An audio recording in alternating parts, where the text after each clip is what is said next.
This meeting is called to order. This is the task force that we created to confront the virus COVID-19. And what is sad is that there seems to be a new strain or a mutation. Alam niyo yan, you know better than I do, that poses another danger. Si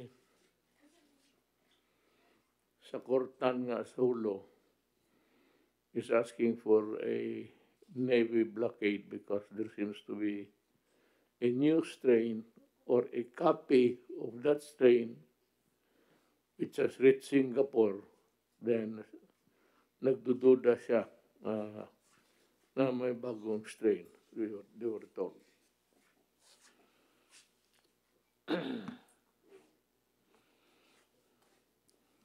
We would like to just read the statement prepared so that we would shorten the proceedings tonight.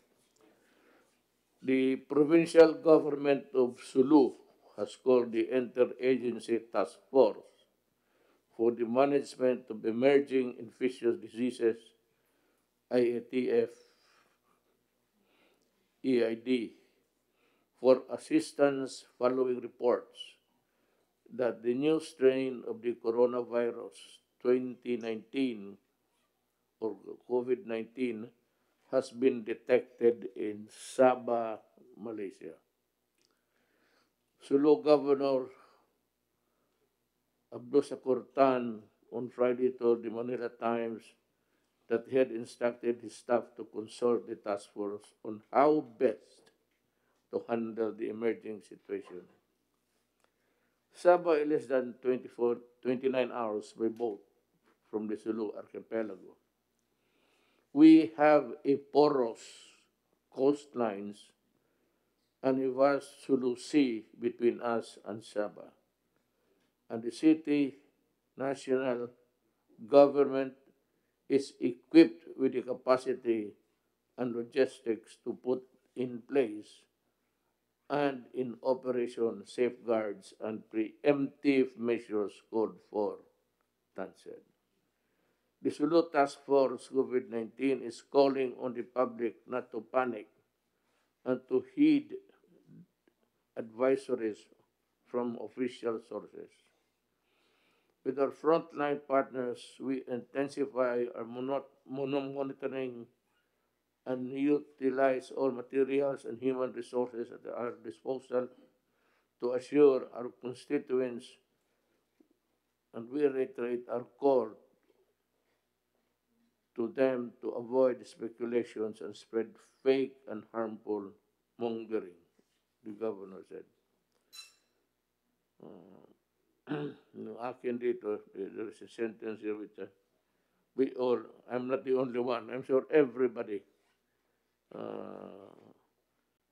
cut short his Christmas break in Davao City to discuss with health experts and new COVID strains that supposedly originated in the Sulu Kingdom.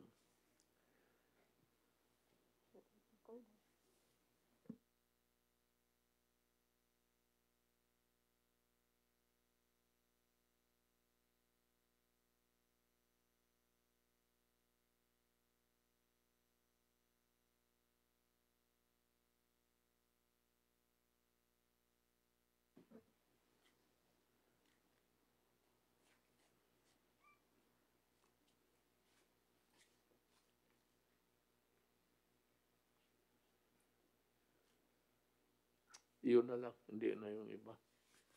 In a way, we are the silent points there. The narratives that we hear today is actually, there is a new COVID-19 strain from the United Kingdom. if it is a COVID-19 new, walang nag-iba dito unless there is a mutation or a variant of that COVID-19. Ganun ang pagkasalita niyan. Now, prudence tells us that we should confront this emerging infectious disease.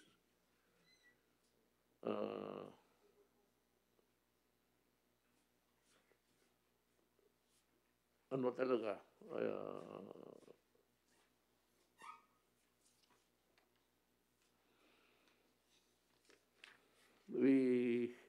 I have allowed kasi the face-to-face classes as pilot projects all over the country.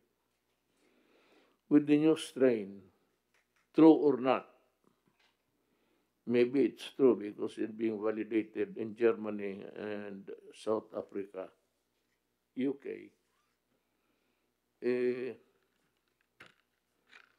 Yung order ko noon kay Briones that she can, where is Secretary Briones?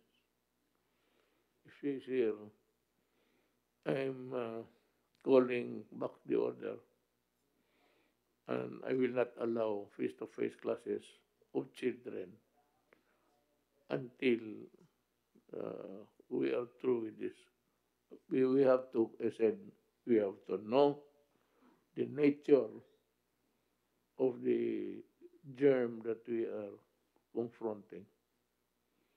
Wala pa tayong alam, and I cannot take the risk of allowing the children. That would be a disaster, actually. So, mindful of that, I am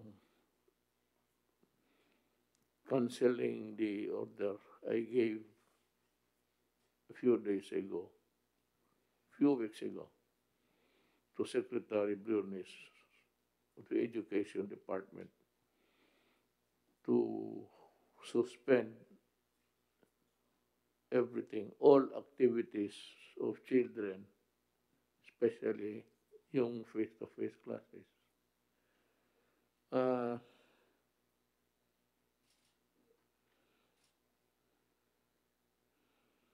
We know only little of how this mutation took place, the new variant. So we would like to call on the experts to give us at least something to work on kung sakali meron. Can I call the experts, medical experts, who can maybe give light to us of what we are confronting or fighting? Dr. Marisa M. Alejandria. She's a member of the Technical Advisory Group of COVID-19. Is she here?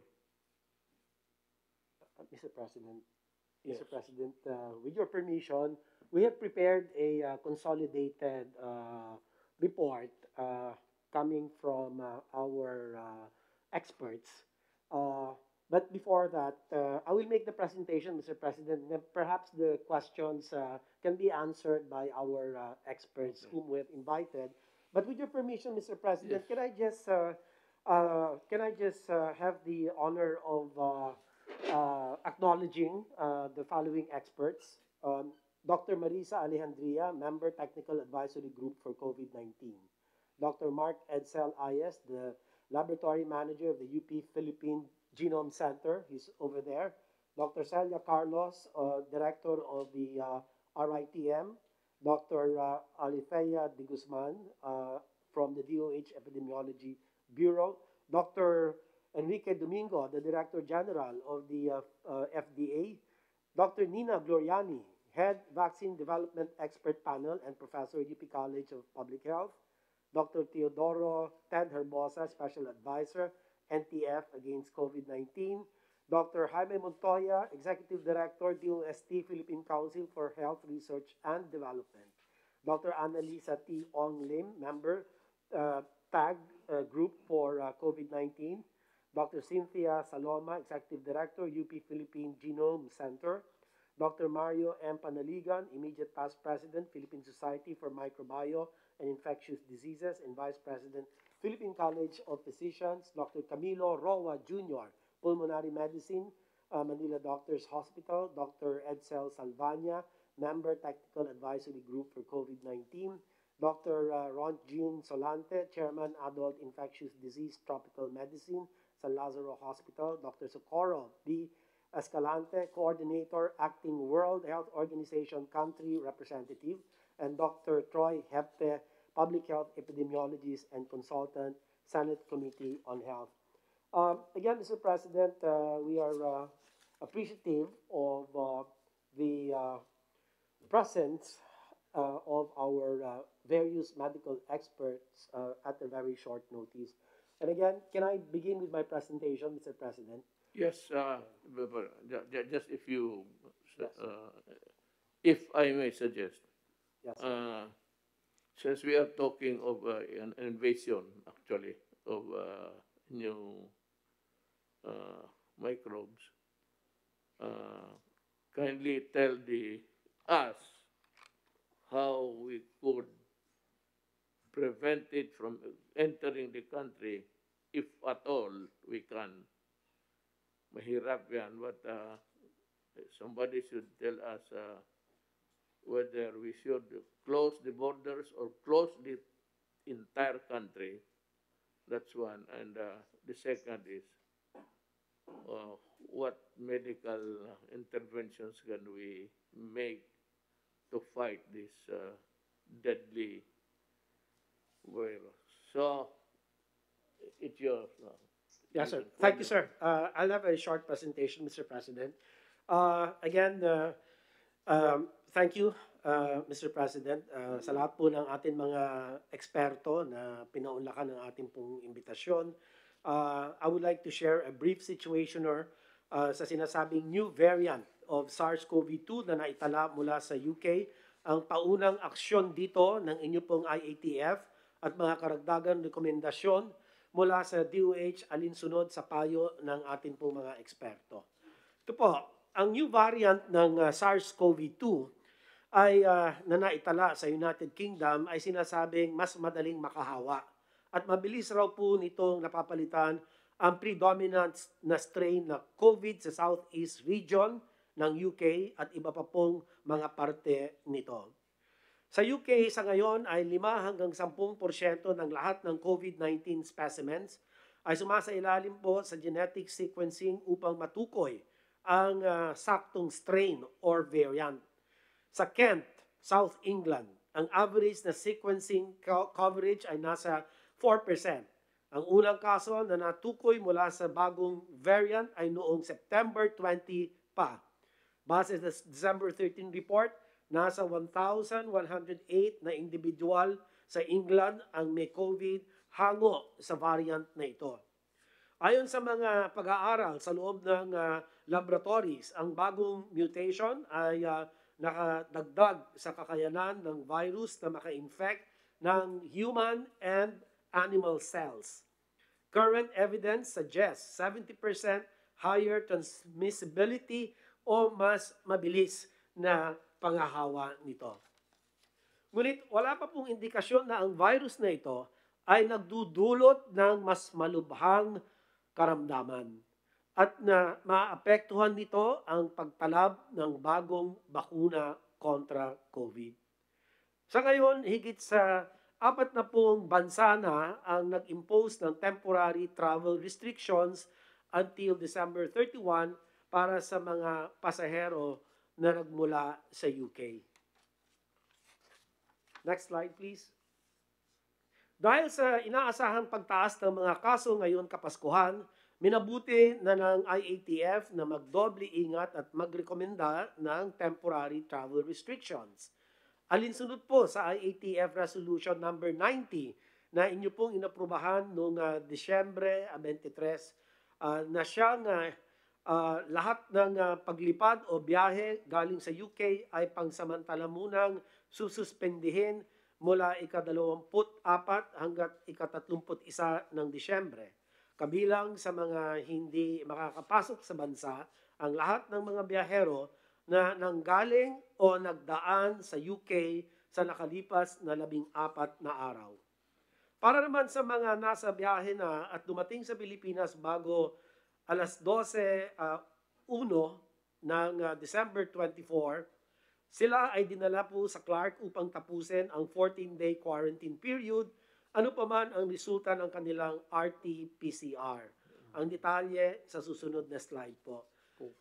Nakapagkasunduan din ng IATF na balikan at aralin muli ang naturang travel restrictions bago mag-lapse ang effectivity period. Kaugnay na rin ang bagong risk classification na pag-uusapan po at ililay kalihim Vince Dizon. At dito po makikita po sa mga larawan sa kanan ang protocols sa kanilang pagdating. Ito po yung mga galing UK o dumaan ng UK na dumating po. Sila ay inihiwalay sa ibang mga pasahero at pinaswab. Pinoseso din sila ng ating immigration para ma-confirm kung sila ay mula o dumaan sa UK. Pagkatapos nito, inihatid po sila sa New Clark City para doon tapusin ang 14-day quarantine. Ang kanilang mga swab samples ay padadala rin sa RITM and Philippine Genome Center para sa karagdagan pagsusuri.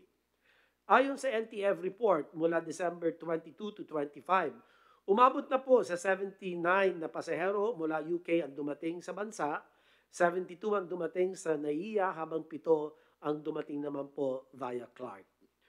Sa 79 na nagmula po sa UK, 2 rito ang bumalik na sa UK, samantalang 77 ang nanatili dito sa Pilipinas. Base sa report kahapon po, 59 na ang mayroon ng test results, kung saan 53 ang negative. Ngunit may isa pong nagpositibo sa COVID at inaantabayanan natin ang 23 na Genome Center. Next slide please. Base sa mga ulat na kinalap ng WHO mula ika-28 ng Agosto hanggang ika-23 ng Disyembre, may 12 bansa sa Western Pacific region ang nagtala ng mga imported na kaso mula sa UK. Kabilang po rito ang Hong Kong, China, Singapore, New Zealand, Korea, Japan, Malaysia, Solomon Islands, Vietnam, Australia, Taiwan, and Cambodia. Sa mga ito, 3 bansa ang nakapagtala ng mga kaso base po sa bagong variant. Sa Australia ay may 4 na kaso na natuklasan habang naka-quarantine. Sa Hong Kong ay may 2 kaso, 2 estudyante na edad 14 at 17. Sa Singapore naman po ay may 1 kaso, isa rin estudyante na 17 taong gulang. Sa Japan na na-detect ang new variant sa 5 biyahero mula sa UK. Samantalang wala pang kaso mula sa new variant ang naitala sa Pilipinas. Ngunit nais ko pong tukuyin ang limitasyon ng datos na ito. Ito ay mula sa mga official sites lamang kung saan ang datos ay patuloy na nagbabago o inaayos dahil sa ongoing case investigations. Meron din mga naitalang imported na kaso na hindi matukoy ang pinanggalingan. Ang ating pong recommendation, next slide please. Ito po ang aming rekomendasyon, Ginoong Pangulo, habang nadaragdagan ang mga bansang nag-uulat ng detection ng UK new variant, ninirekomenda po ng DOH kasama ng mga eksperto ng TAG o Technical Advisory Group ng ating IATF at ng World Health Organization na sa mga manggagaling sa mga bansang may kumpirmadong new variant, gawin mandatory ang pagtapos ng 14-day quarantine period sa New Clark City. Ang protocol na ito ay gaya na ng ipinatupad ngayon para sa mga biyaherong dumating bago mag-alas 12 o 1 umaga ng December 24. Ikonsidera lamang ang travel ban, Mr. President, kung nasa level na ng community transmission ang new variant sa naturang bansa. Lahat din ng specimens galing sa mga biyahero sa UK ay dapat pong maipadala sa PGC upang sumailalim sa genomic sequencing. Ito naman ang ating additional action points. Ilan na lang po ito, matatapos na. Ito naman po ang karagdagan complementary action points na naitatag na rin noong nakalipas na IATF para sa lahat ng BOQ, Bureau of Quarantine, at OWA sa quarantine at testing protocols para po sa mga papasok sa ating bansa. Sila din ay naatasang magsumite ng line list at i-endorso ang mga international travelers na papasok sa iba't ibang LGUs. Ang DILG at LGUs naman po ay sisiguraduhin na magtatapos ng mga ini-endorsong biyahero ang kanilang 14-day quarantine sa temporary treatment and monitoring facilities o sa kanilang tahanan. Next slide. Kailangan din natin palakasin ang ating kapasidad for biogenomic surveillance at i-institutionalize ito as a comprehensive system integrated with the current influenza-like illness and severe acute respiratory infection surveillance. Kinakailangan din bigyan ng sapat na kakayanan ang ating mga sub-national laboratories gaya ng RITM upang magsagawa ng biobanking o ang pagkolekta at pag-imbak ng samples para sa mga kakailanganin pag-aaral. Ang surveillance systems na ito ay importante din po sa ating pag-monitor ng vaccine effectiveness. Para naman sa mga agarang aksyon, ang inyo pong DOH ay tutulong sa pag-identify ng mga samples na isusumite sa PGC para sa kanilang pagsusuri. Agad rin magre-report ito ng mga areas or population groups na nakitaan ng clustering at community transmission para sa gayon ay agad na makapag-conduct ng biosurveillance ang RITM, ang PGC at ang National Institutes for Health. Ang RITM ay naatasan mag-develop ng standard operating procedures, response protocol bilang paghahanda sa mga posibleng bagong variants at strains ng virus. Para po magampanan ang mga tungkulin na ito, Mr. President, aming pong nire-review ang resources na ating kakailanganin at tayo po ay magsusumite ng request for additional budget kung kinakailangan. So ang mga key insights or messages na lang po, nais ko pong ibahagi sa ating lahat po dito at nanggaling po sa ating mga eksperto. Una, sa paglitaw ng bagong variant na ito, mas dapat po natin paigtingin ang pagsunod sa minimum public health standards.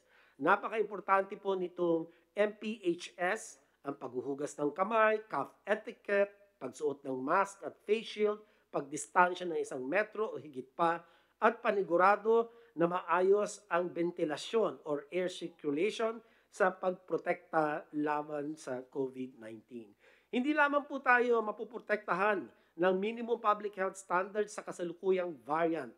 Bagkus ang MPHS po ay kinikilalang epektibo sa kahit anong mutation or variant ng virus na ito.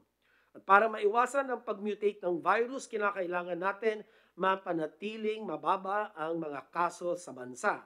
Kung mas kaunti ang mga taong nai-infect, mas mababa rin po ang tsansa na mag-mutate ang virus. Ikalawa, kailangan natin patuloy na pagtibayin ang kumpiyansa ng publiko sa bakuna. Dahil sa paglabas ng bagong variant, mas nagiging inclusive at equitable ang vaccine efforts sa buong mundo. Kaya naman dapat natin sabayan ito ng increased vaccine confidence. Kailangan natin maging transparent sa mga efforts to secure our vaccines. Kailangan natin magbigay ng administrasyon. Maraming salamat po, Mr. President. General Galvez, the steps they have taken so far to, I said, confront this new virus. Sir, at the NTF, we have already coordinated with our response team, and we will intensify our surveillance in the different airports. We already informed Cebu City Airport, and they were being instructed by Secretary Vince on isolating the different passengers from UK. And also, all airports had been coordinated with DOTR, particularly with Ochit Tuason. We have Basilan, Basulta area. We will coordinate with the military through Secretary Del on how we could help the Sulu and also in Tawi-Tawi, so that the intrusion of the possible cases be prevented. And also, we forwarded already the letter of the Sulu governor to the IATF and also to DFA, so that they can also arrange with Sabah and also with our post in Malaysia, sir. You know, Galvez, what is very important in that area is really the control of the entry of people, whether or not they have in their bodies already the virus. That's another thing. Kailangan natin i-control yung borders natin, and maybe General Lorenzana might be able to harness the assets of the Philippine Navy, additional Yes, Mr. President. patrol ships. Maybe we should also ban the movement of people from Sabah to Sulu. And then we will enforce the blockade of people trying to break the blockade, sir. So, ito ang gusto kong may tanong sa mga experts. How many mutations is possible from this COVID-19? If it can mutate and produce another variant, how many do you think this is? Kasi maghahabol tayo dito, so we want to know kung paano natin how to really increase our surveillance dito sa bagong mutation. And I said, how many can this COVID-19 produce variants and mutations over time? Can somebody answer the question? Mr. President, may we recognize Dr. Cynthia Palmes Saloma, the Executive Director of the UP Philippine Genome Center. Madam, you have the floor.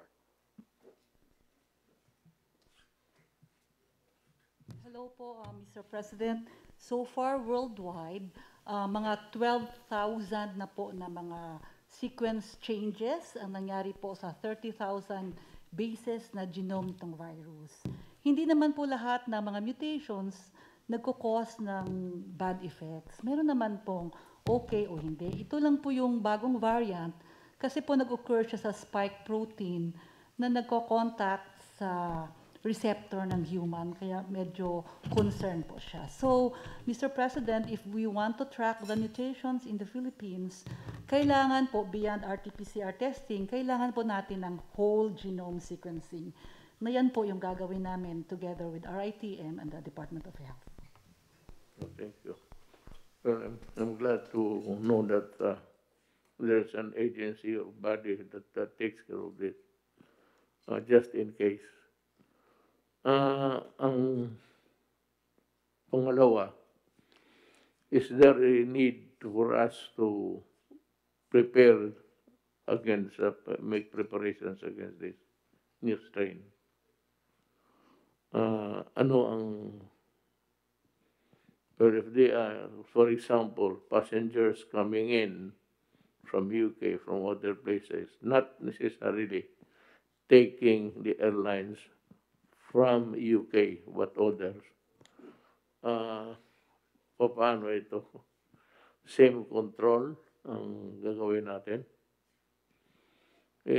Kung palabas na sila, maybe there are those going home for the vacations, for the season,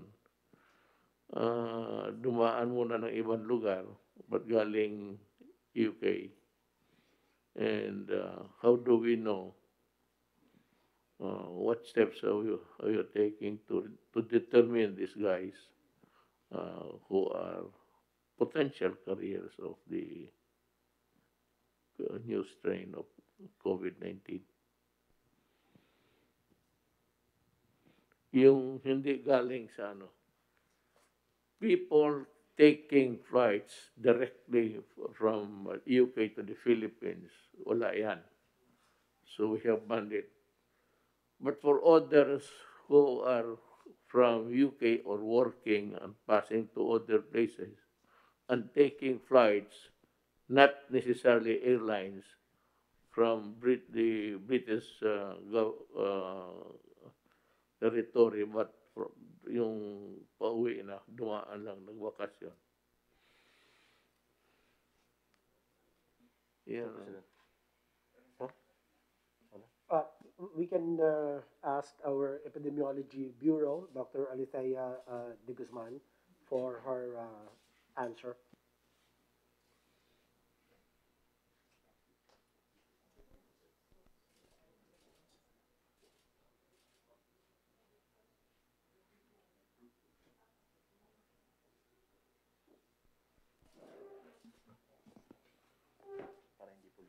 Sige po.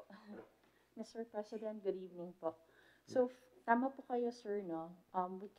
We should protect not just from the flights directly coming from UK, but there should be a system in place na saan po talaga siya nanggaling, whether dumaan mo na siyang UK, tapos nag-layover siya somewhere, pero ultimately, dapat po, pag may history of travel siya sa UK in the past 14 days, ito po yung mga nililimita or hindi po muna natin papasukin sa Pilipinas. So, probably the Bureau of Immigration kasi makikita po nila yung stamp, no, doon po sa dokumento. At dito po yung stamp, tama po kayo, no, kailangan palakasin yung ports of entry, the border control. So, through BI from BOQ, para malaman at malimit ang pagpasok. At kung makapasok po, meron tayong sistema para po ma-screen lahat ng papasok po sa atin. Thank you, sir. Mr. President. Good enough. Yes. Mr. President, according to the Bureau of Immigration, apart from flights coming directly from the United Kingdom, ang karamihan daw po ay mga flights ng United Arab Emirates. In other words, nanggagaling po sa bandang Middle East na nagta-transit sa or na dumadaan doon sa mga lugar na yon or transiting in the United Kingdom. Ang pagdating po dito sa ating mga paliparan, ang first line of defense po ay, according to the Bureau of Immigration, ay ang paghawak ng Philippine Coast Guard para po mag-segregate yung mga hindi naman dumaan sa mga areas na like the UK na possibly infected at inhiwalay na po sila. At dinedetermine po kung sino ang kailangan na ma-quarantine at hindi. At ang last line of defense po ay ang Bureau of Immigration. Ang Deputy Commissioner po ng Immigration ay present dito sa meeting nito. Baka maaari po siyang magdagdag ng additional information or measures that have been taken by the Bureau of Immigration. Deputy Commissioner Alegre is here, and he may wish to add something to the measures taken when these foreign passengers arrive in our country. Ito lang naman, tanong ko lang, do you have the sufficient manpower to do that? Because we have terminated so many, we dismissed so many employees of Bureau of Immigration. Halos parang yung ano nila, wala nang, you know, the reason really is there would be a lot of questions asked before these passengers can be cleared. So they would have to trace from where they came from, whether they stopped over in other areas before finally taking a flight to the Philippines. Ang gusto ko malaman kung may tao ka kasi we have terminated what?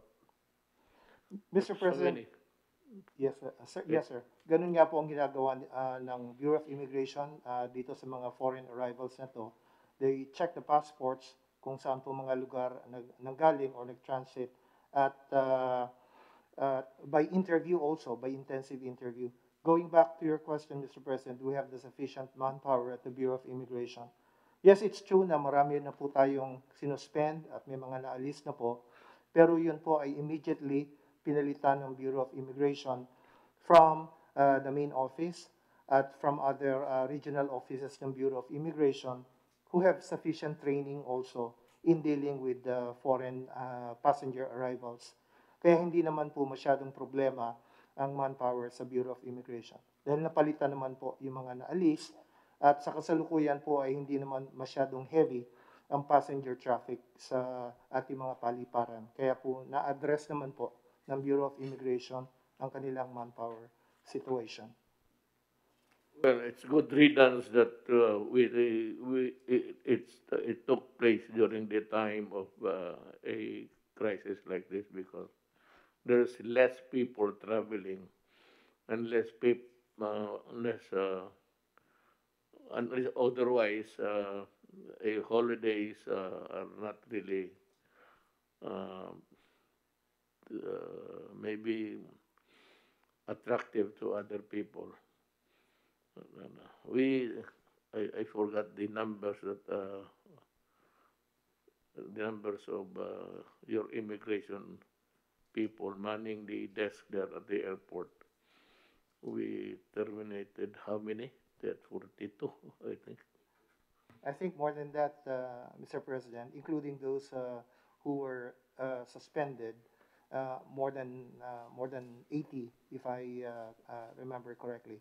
Probably about 100 now, including, those who were dismissed and those who were suspended, Mr. President. But meron pa naman pong available manpower coming from the other offices and regional offices ng Bureau of Immigration na pwede naman pong ilagay sa ating Manila terminals.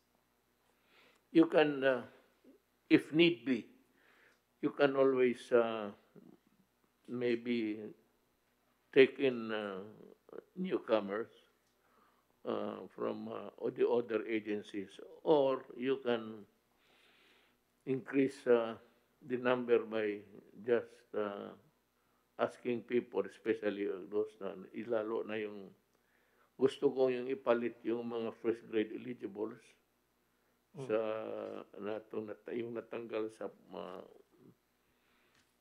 natanggal na dismiss doon dahil sa pastillas. Marami yon. Eventually it will reach 100 siguro when the investigation is over. But yung preliminary actions natin, medyo naano lang ako. But I now follow your trend of thought that this time there is less travel and people take care of people. But there will be so many questions asked. Malaki ang pila dyan kung ganun.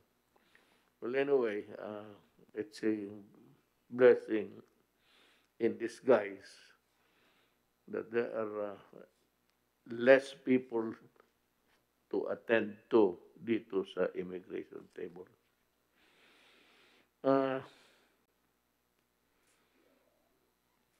Secretary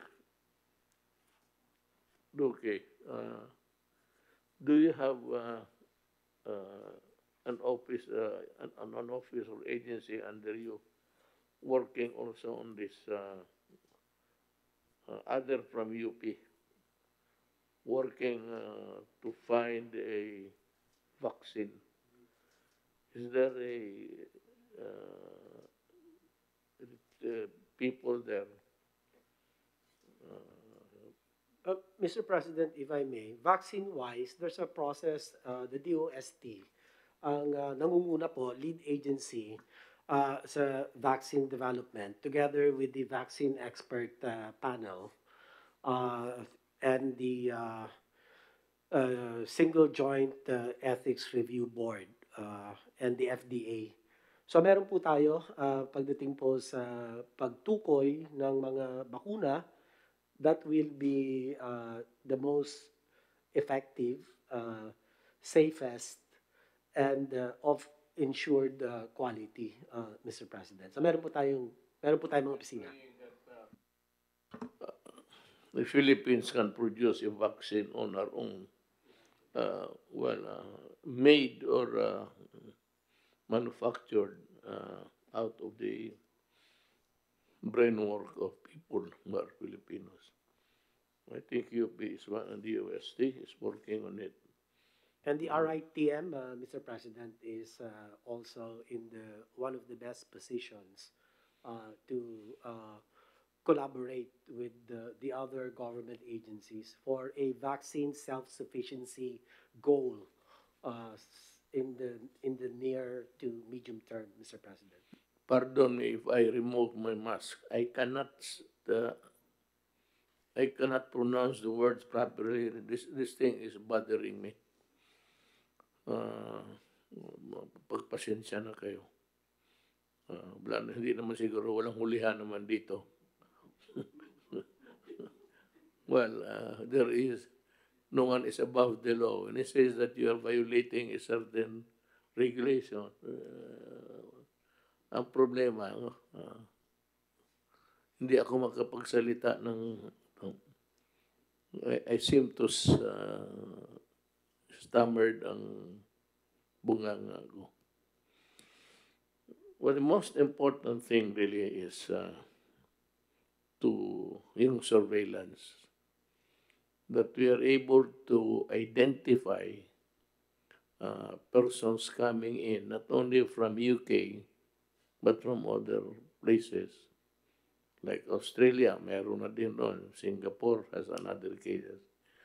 And what is horrifying is the statement of the medical world, ng mga experts, is that it can mutate very rapidly.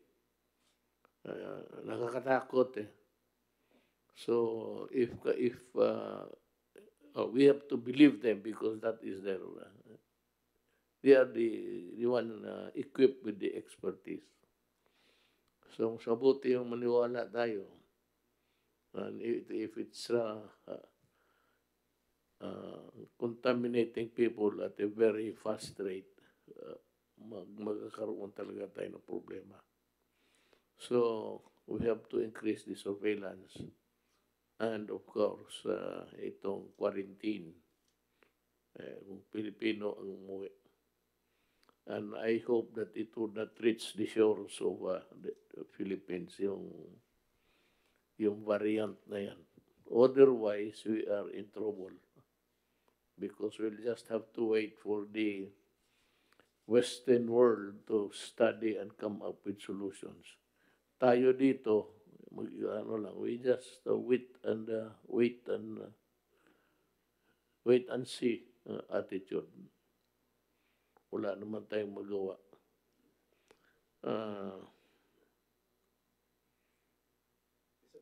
Oh yes.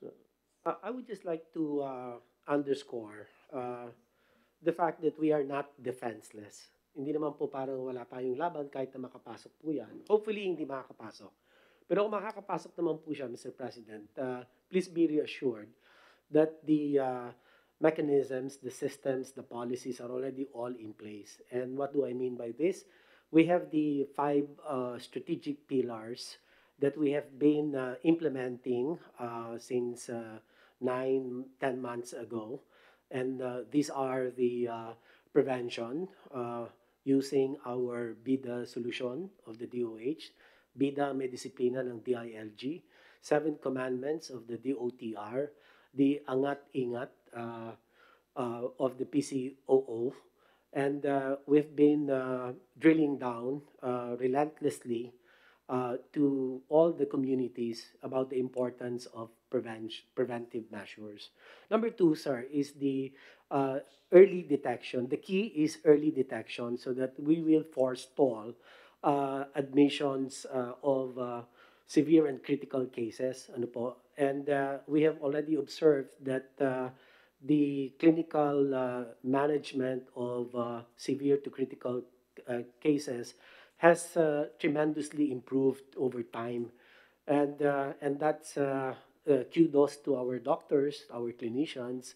They've really improved their craft, and saving lives is now what is being observed. And then kasama po sa atin early detection is active case findings, the contact tracing, testing. Our testing now has increased tremendously, and we have to date tested 6.2 million Filipinos.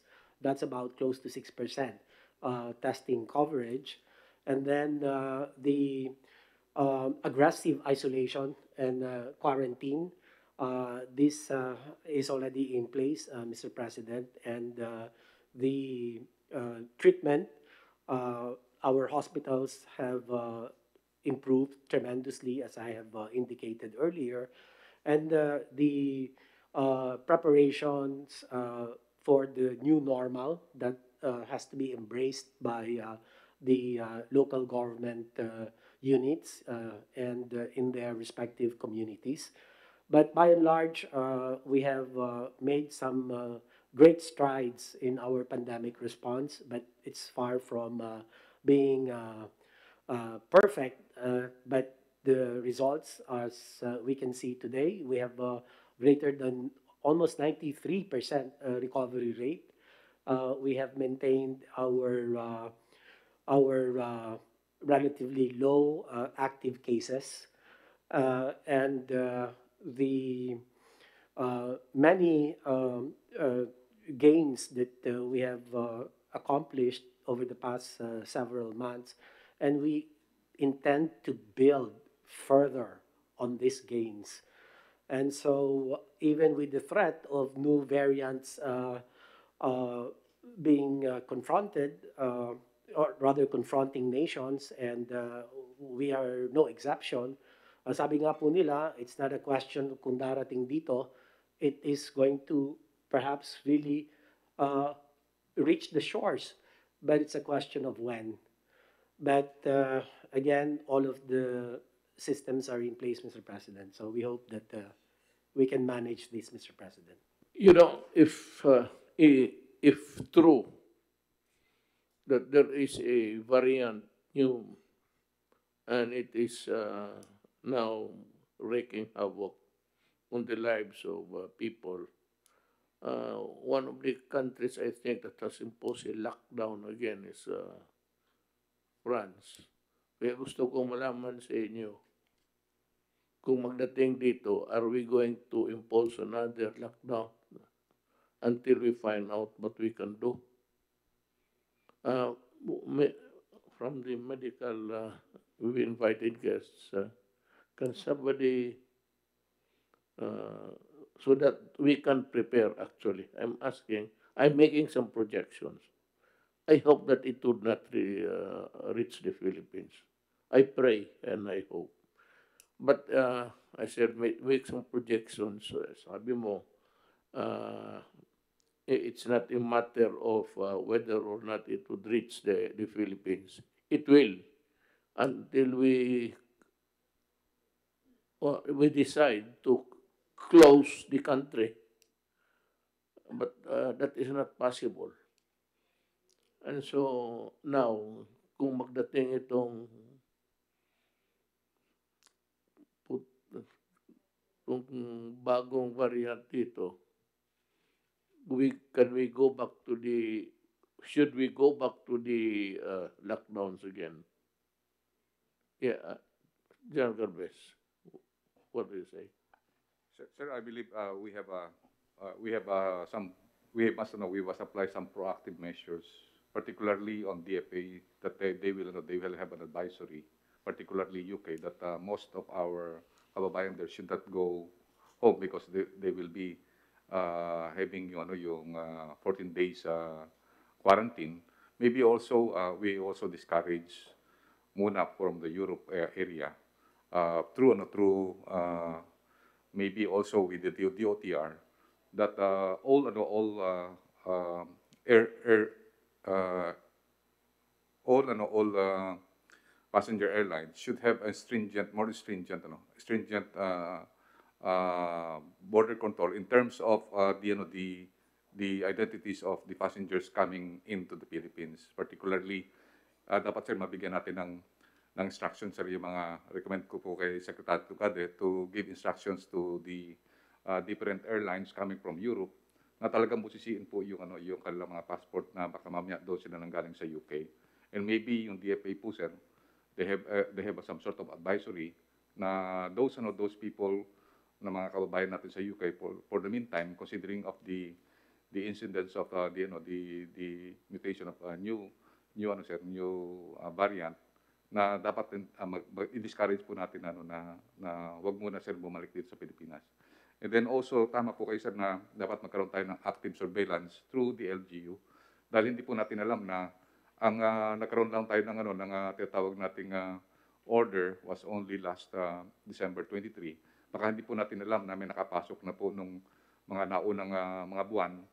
And we should have some sort of discrete investigation using also yung ating armed forces at yung PNP, na baka may mga balikbayan na galing ng UK na nandun na po sa mga areas.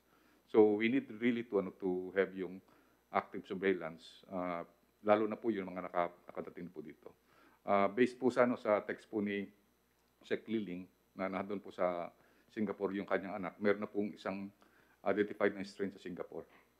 And it was already confirmed sa anak po ni Sec Liling na nandun po. So maybe ang mangyayari din po yung mga ibang countries like Japan na meron ng 5 ngayon, it may happen na talagang po natin.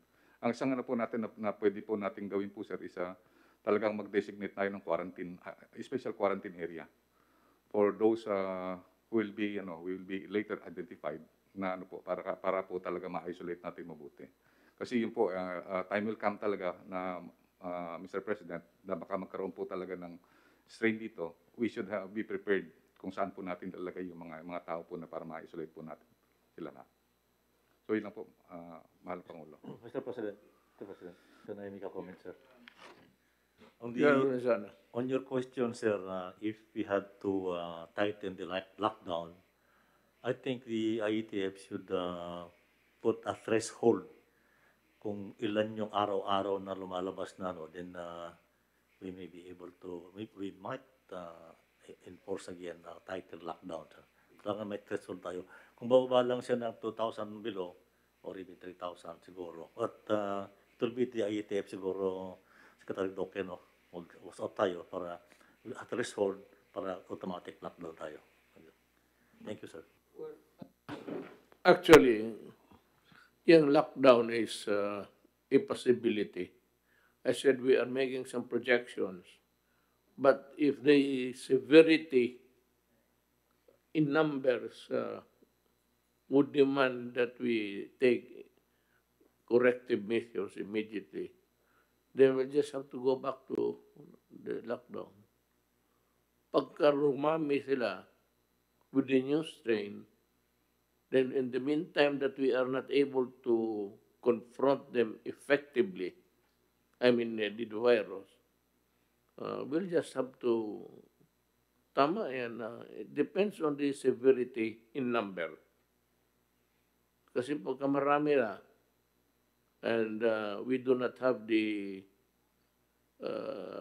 antidote of how to kill those variants, we have a problem there. And of course, we would also be hard-pressed on looking for the money, for the expenses in the meantime. Magastos yan. Yes, John. Yes. As of now, Mr. President, our situation in the country is manageable if we are just talking on the local COVID situation. What we have really to guard or to watch out is the international borders. Because the variants or the new strain is coming from those identified countries, Kung mababantayan po natin yung ating international ports, kung po pwede, maimbudo natin sila sa 1 or 2 international ports lang. And tulad po ng sabi ni Secretary Galvez, ready tayo sa quarantine facilities. Then we can isolate yung situation on the local and find if there is anyone who is able to pass through, yun po yung hanapin natin. Right now, there's no necessity to call for a lockdown, but probably more on controlling the flow from the international. If ever, probably we may not have to declare lockdown in the country, but we may have to close the border if there is a real situation that would occur later on.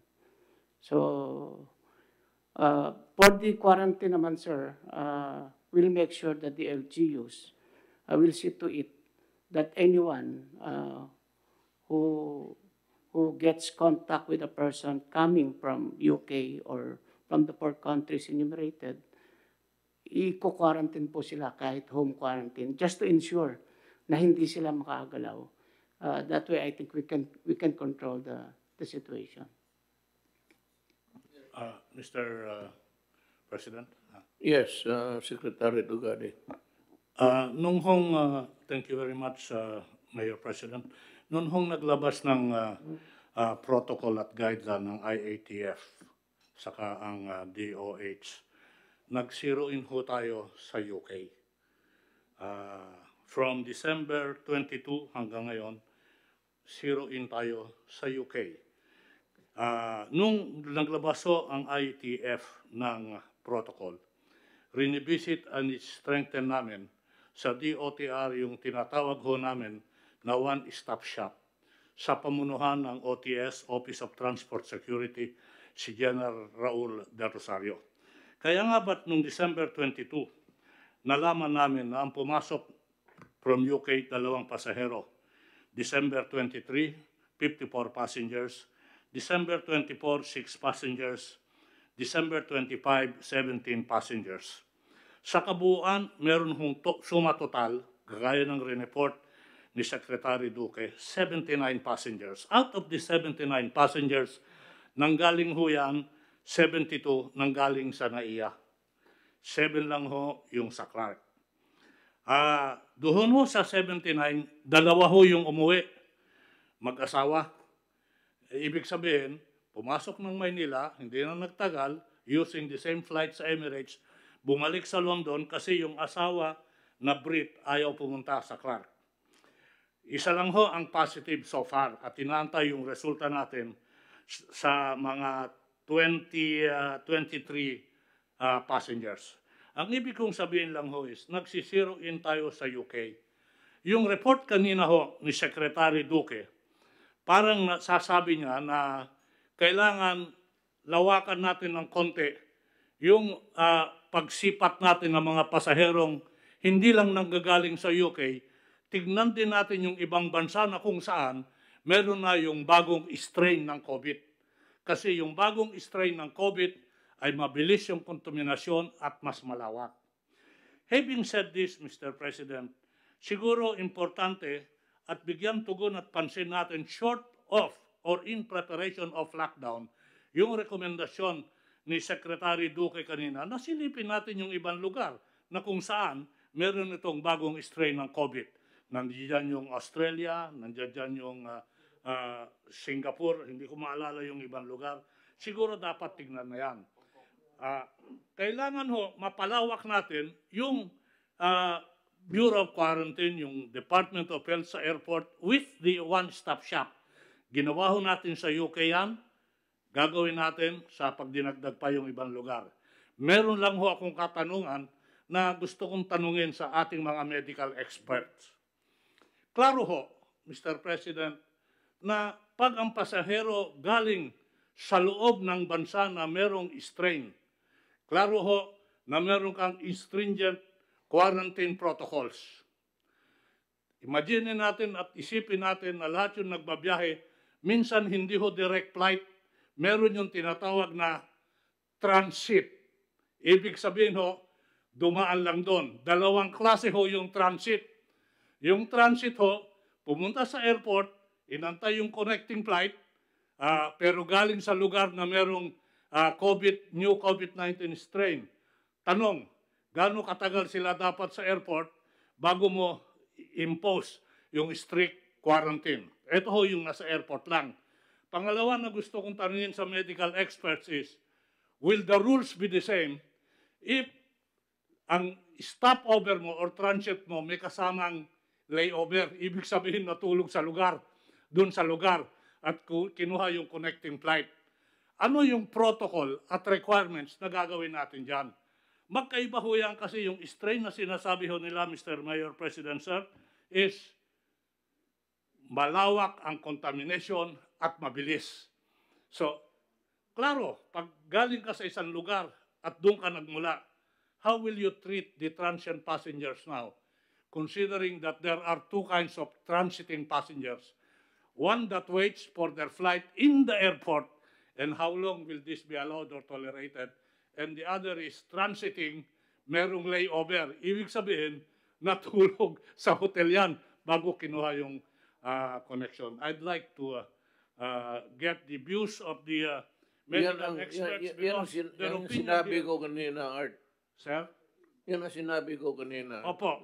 Yung Gusto ko pong marinig sa kanila connection ano yung flight. opinion para mag-guide din kami how to address these transiting passengers coming from countries where there is a strain.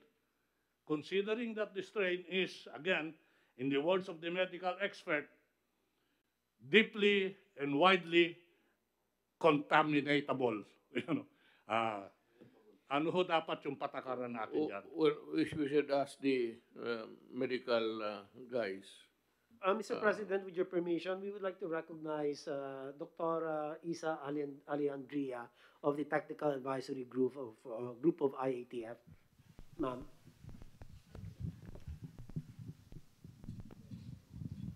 Thank you. Good evening po, Mr. President.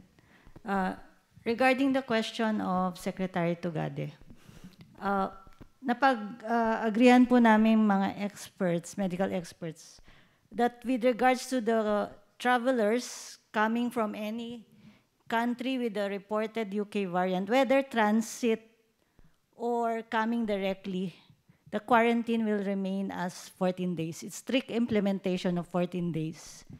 And regardless actually of whether we're dealing with a variant or a mutation or the regular COVID-19, the quarantine, duration of quarantine remains at 14 days. We need to strictly implement the 14 days. Siguro we would like to also to clarify, no, the mode of transmission remains the same, respiratory droplet, and this virus, we expect the mutations. So to impose a lockdown or travel restriction will not be sustainable in the long run. So kailangan pa rin po yung implementation ng minimum public health standards, face mask, face shield, as discussed earlier, cough etiquette, hand washing, air circulation, then yung quarantine. Whether there is a mutation or not, these are still the standards that have to be implemented. And this virus also, yung variant po, there is no evidence at this time or data that shows that it causes the more severe form or it's more virulent. Mas mabilis lang yung transmission pero hindi siya nagkukos ng mas severe disease that will cause critical form of the disease or more hospitalizations. Sa ngayon, hindi pa yon nakikita. Mas mabilis lang ang transmission kasi nag-mutate nga dun sa protein kung saan yun yung nag-a-attach sa virus sa loob ng katawan. So yun po yun. Kaya we expect the mutations to come kasi that's the natural evolution kasi ng virus. It's their way of survival. As they replicate, they mutate. But not all mutations are significant. So far, di ba, last July, yung first mutation, yung D614G, na pumasok na sa atin yon. Kaya nagkaroon tayo ng surge noong August. And then this time, we're trying to prevent the entry of the UK variant. And tama po yung ginagawa natin ngayon na we're restricting travelers coming from UK, and we also need to check on other travelers coming from other countries where the variant is also reported. Kaya may plans po ng surveillance, biosurveillance ang Philippine Genome Center, RITM, NIH together with DOH para ma-monitor natin yung mga pumapasok na variant. So we need to strengthen the biosurveillance system so that we are on top of the situation, no? Aware tayo na may pumapasok na variants, and these variants are important to be monitored kasi may impact din sa vaccines, sa efficacy ng vaccines natin or effectiveness ng vaccines eventually. So in the moving forward, kailangan ma-set up or ma-strengthen yung biosurveillance system. And para malaman natin kung meron ng UK variant dito, yung November-December samples natin ay i-analyze ng Philippine Genome Center and RITM. Yun po, Mr. President. Mr. President, sir. Number one is a clarification. So I take it then that whether you come from the city or state where there is a new strain, or from the airport lang taking a transient character, strict. That is for passenger at para sa tao. Ang tatanungin ko lang kasi transport ako, what will be the rules for cargos? Kasi gaya nung meeting natin noon, kung may transmission sa cargos, will the rule of the game be the same with people and cargo?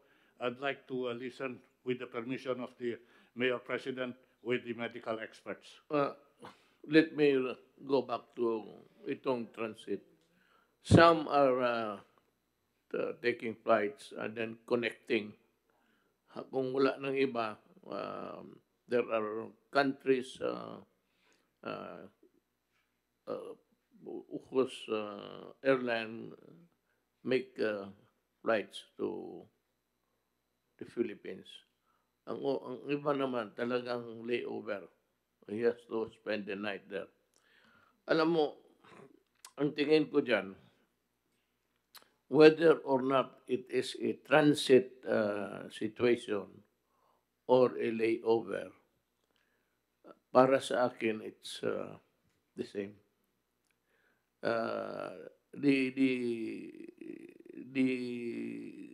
virus is carried by people, and baski na doon sa sinasabi natin na transit, they have to deal with people whether they like it or not. They have to go out and go to the counter and talk to people.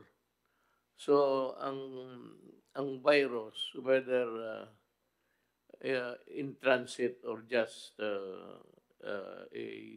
connecting flight for the following day, ganun rin na So I think that yung response natin should really be, we consider them as one. We love them as one. Now, itong scenario, naunahan mo lang ako, I'd like to ask Secretary Duque and DOST, nandito ba si...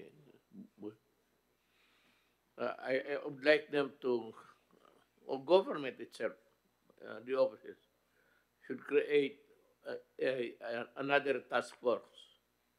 Hindi itong atin, wala man tayong alam dyan, medical. Ideally, it's the medical persons na nakatutok lang talaga dyan sa bagong strain, whether or not it is here or not, and whether it is as virulent as itong, sabi naman ni doktora, hindi masyado, it's not as toxic as itong si COVID-19, si original yung tatay.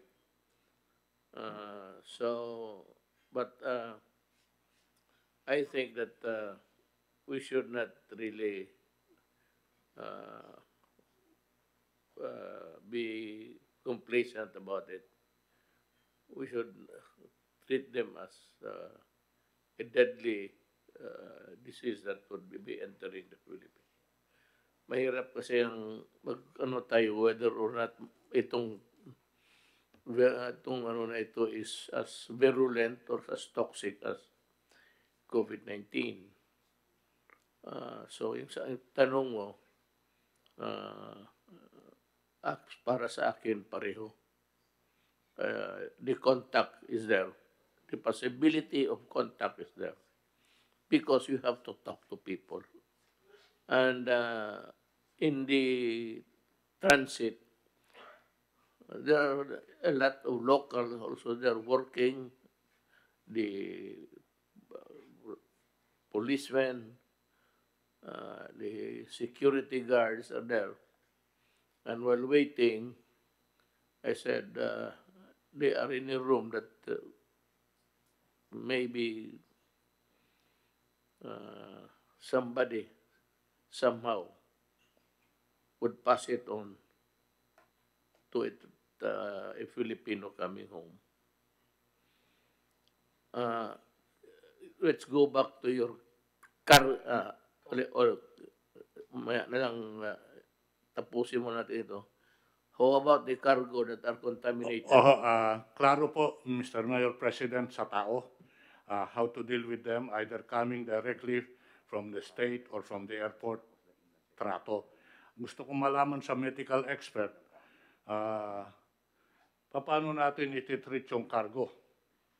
Kung, especially if this virus is mabilis makakontaminate, para apektado ho ba yung cargo? Para mag-guide kami sa pakikipag-usap namin sa mga airlines, sa airport operators, sa cargo.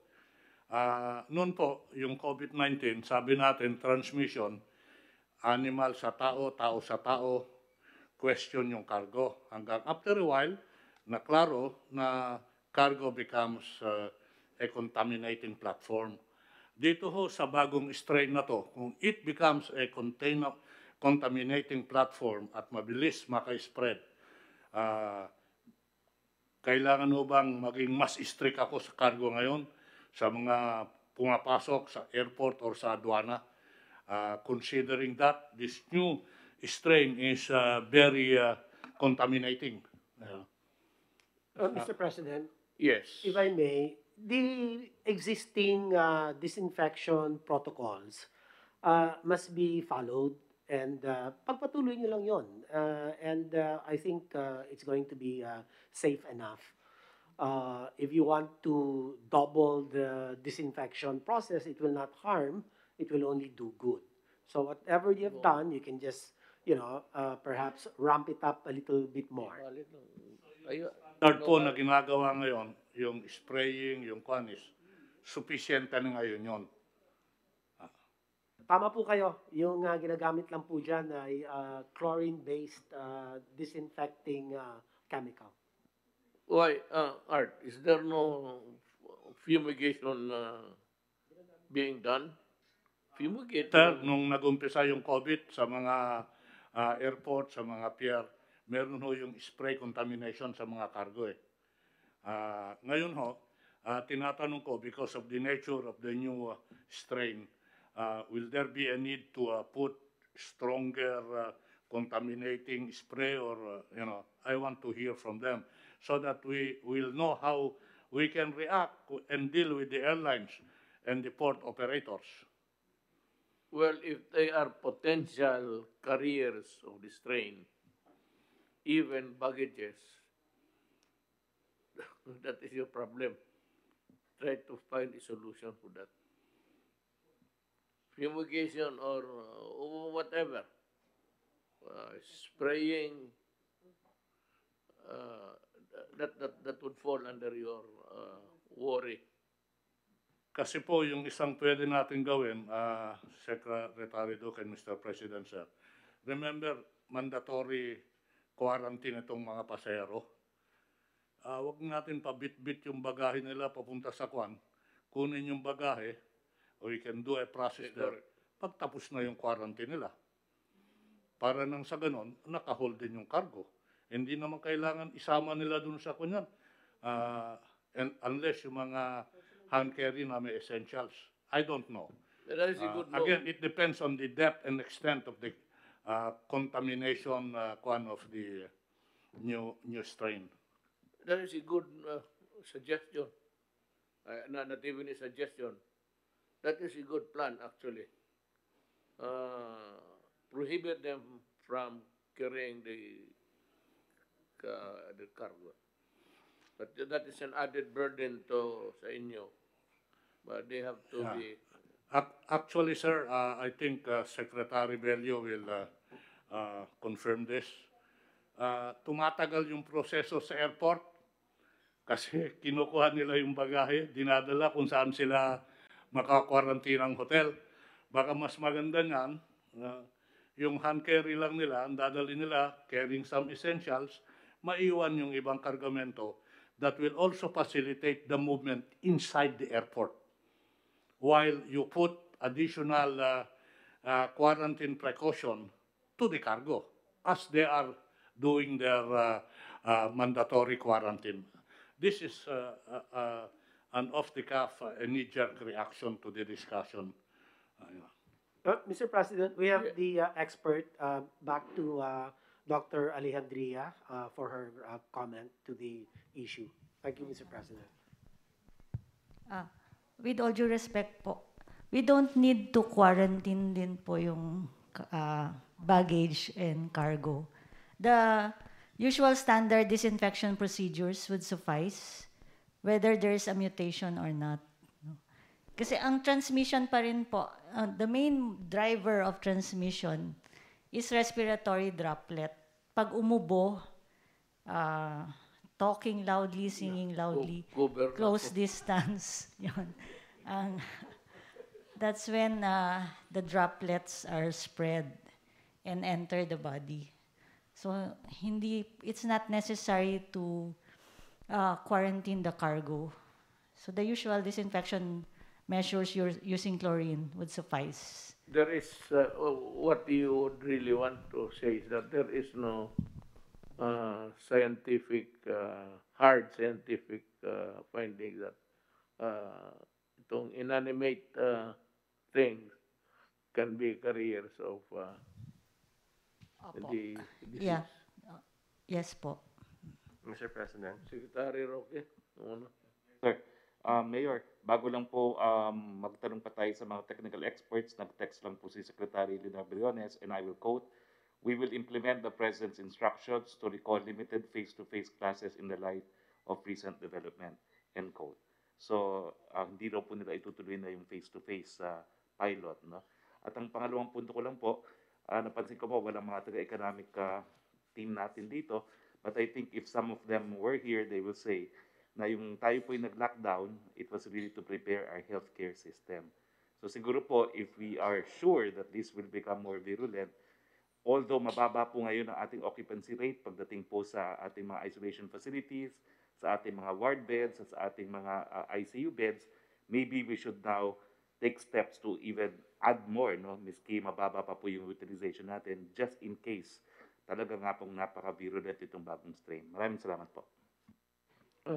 Yes, Secretary Lograde. Thank you, Mr. President. So, para lang maintindihan natin to, Mr. President, it seems like what the experts are saying, and correct me if I'm wrong, yung mutation lang ng virus is the mutation made the virus stickier lang. Right? Because you're saying yung characteristic ng virus na kumapit is now stickier. Is that what the experts are saying? That's why tumaas ang virulence niya because of yung ano niya, yung pagdikit niya sa mga cells ng tao is because nandun yung protein that made it stickier? Ganun ba yun? Mr. President, if I may, the current strain that has been the subject of our discussions has not been proven to have increased virulence. Only increase in transmissibility. Mabilis lang maghawa. But the virulence or the extent, the pathogenicity is the same basically with our current strain. So hindi naman siya mas gumrabe o mas serious yung kanyang sakit na idinudulot. Mas mabilis lang po. So mas mabilis lang siyang makahawa. Meron dito, I think we are updated well. Spain, the government reported the first confirmed the variant of cargo. Pumasok talaga doon. Despite of their, they were once closing the border also. Takot yung mga so let's do it this way. We will assume, as it will really happen, we will assume that the new strain will arrive in the Philippines. We cannot, unless I said you close the country, papasok talaga yan.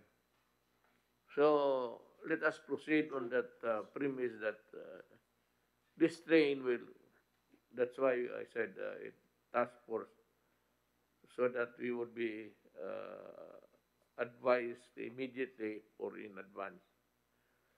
Papasok yan dito. So ang ating yun is, yun ang, yung quarantine, tapos, sabi ni ma'am, doktora na, yung namang,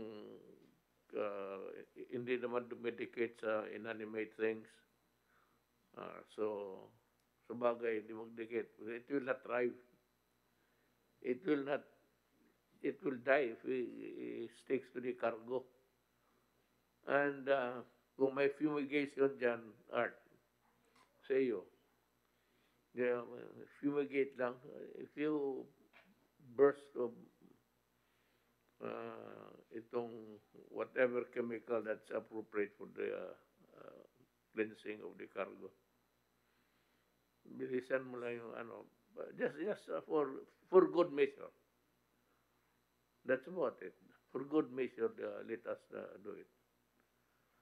Now, Secretary Bello has something to say. Ikaw yung pinakamaraming kliyente dyan yung OFW. Yes, Mr. President. They come in numbers.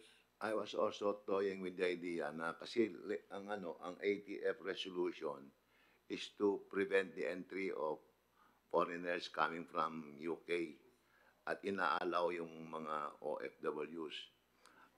I think, Mr. President, it is also good to consider na isama na rin sa restriction even yung mga OFWs natin. Kasi it is reported by our labor attachés, Mr. President, that some of our OFWs, especially in UK, have been contaminated by this variant COVID-19, Mr. President. No wonder. It's very natural. If you are in a community that is affected by this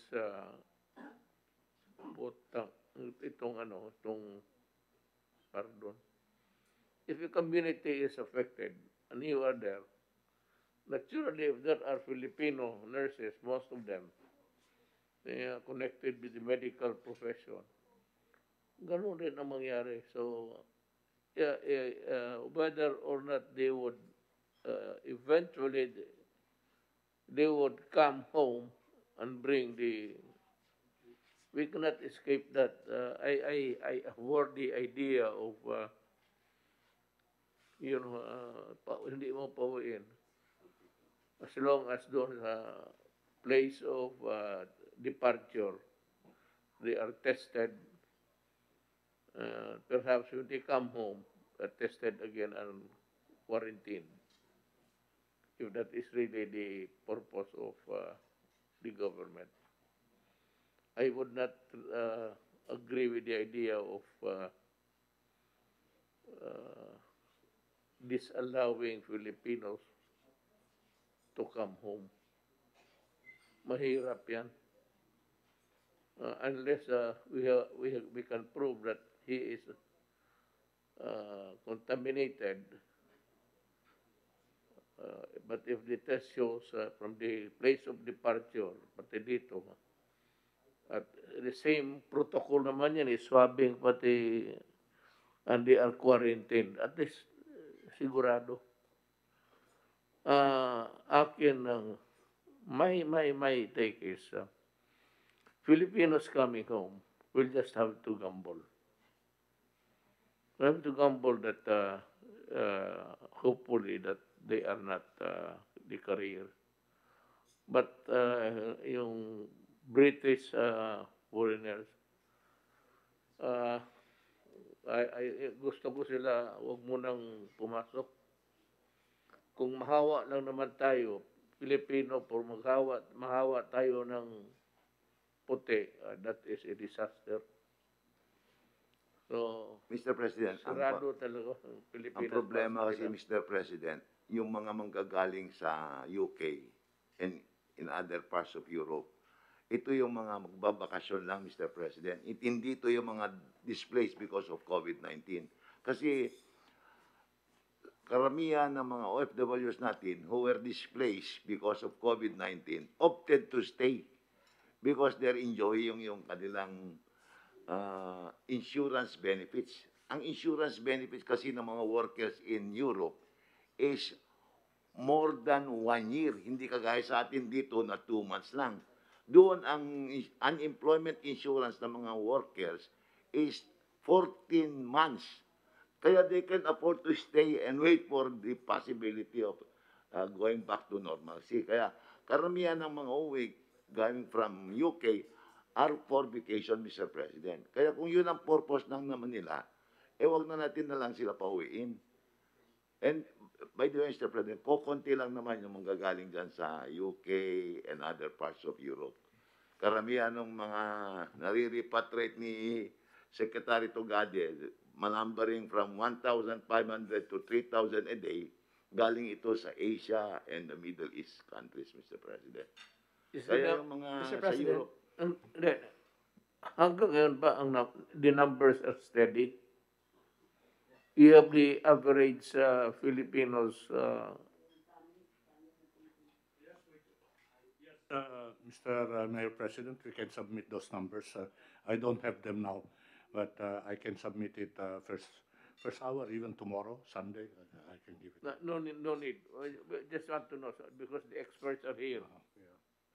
Mr. President, After our discussion, we'll ask them. Opo. Ang pasok ba ng is may may numbers ka that's pareho lang. Mr. President. The volume. The one-stop shop is doing this on a regular basis, Your Honor. Mr. President, may you Yes. back in, please, sir? Yes, sir, I have here the record of arrivals from December 21. December 21, 1,477. December 22, 1,411. December 23, 19. December 24, 14. And yesterday, 968. So we are hovering between 1,500 to up to below 2,000, Mr. President, for the OFWs. We have the may average ka. I think it's about 1,500, sir. No, meron tayong cap set. Nasa 4,500 ngayon. And we are planning to increase that, Mr. Mayor President, by the start of January to 5,000, if IATF will confirm those numbers. May cap ho tayo dyan.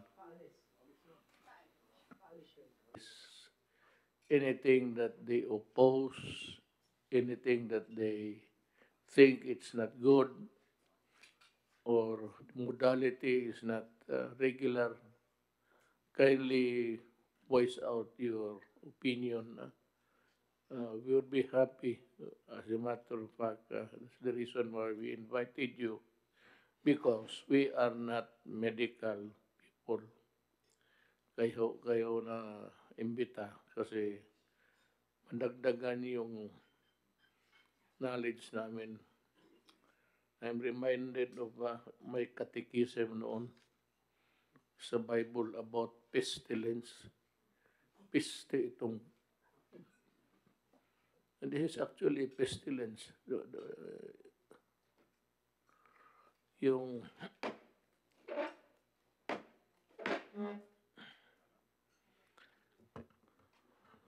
so, ganito yan. We treat the new strain just like how we treated the COVID-19. The only thing here is that we agreed that si Art naman, he knows his business. Fumigation ng cargo, ng luggage, kaya man siguro yan. It's just a matter, spray lang naman yan. Fumigate nga para to make sure that, because there are different theories. One is that it does not pose any danger about COVID sticking to inanimate things, to mga bagay. But there are some other scientists say that it's capable of transmission, and it sticks in the mga inanimate things. So the best thing is just to address all problems at the same time. We will treat the new strain as if we are treating the COVID, the way we treated the COVID. And if it is toxic, virulent, as the doctora says, we will respond accordingly.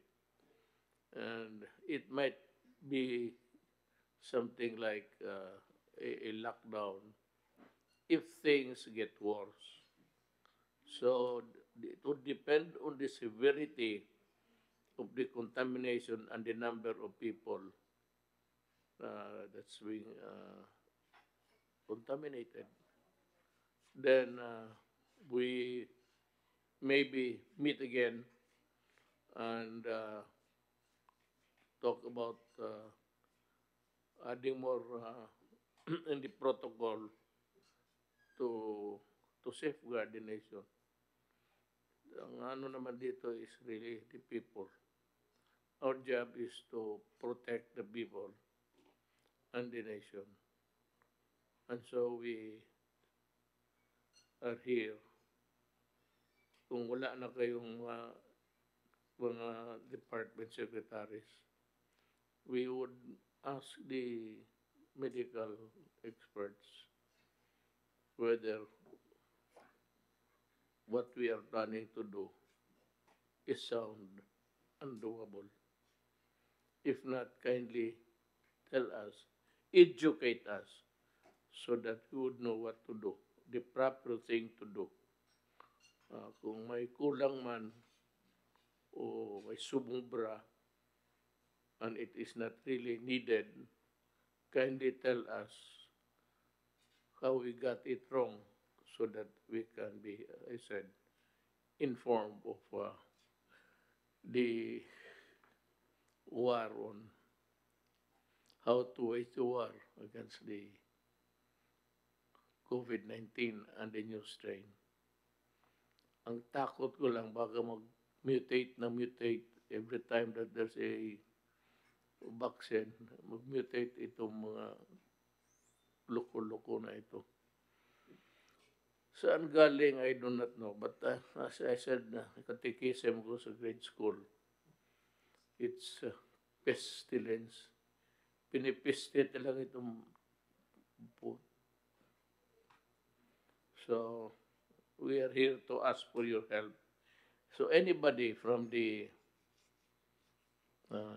who would like to express, sir, kindly.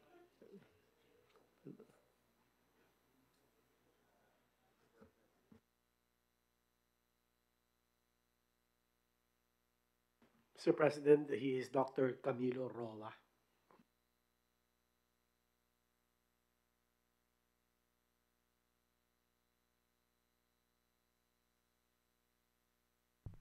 Ayan na, ito. Okay. Yes, thank you, Mr. President. I'm a clinician. I'm a pulmonologist.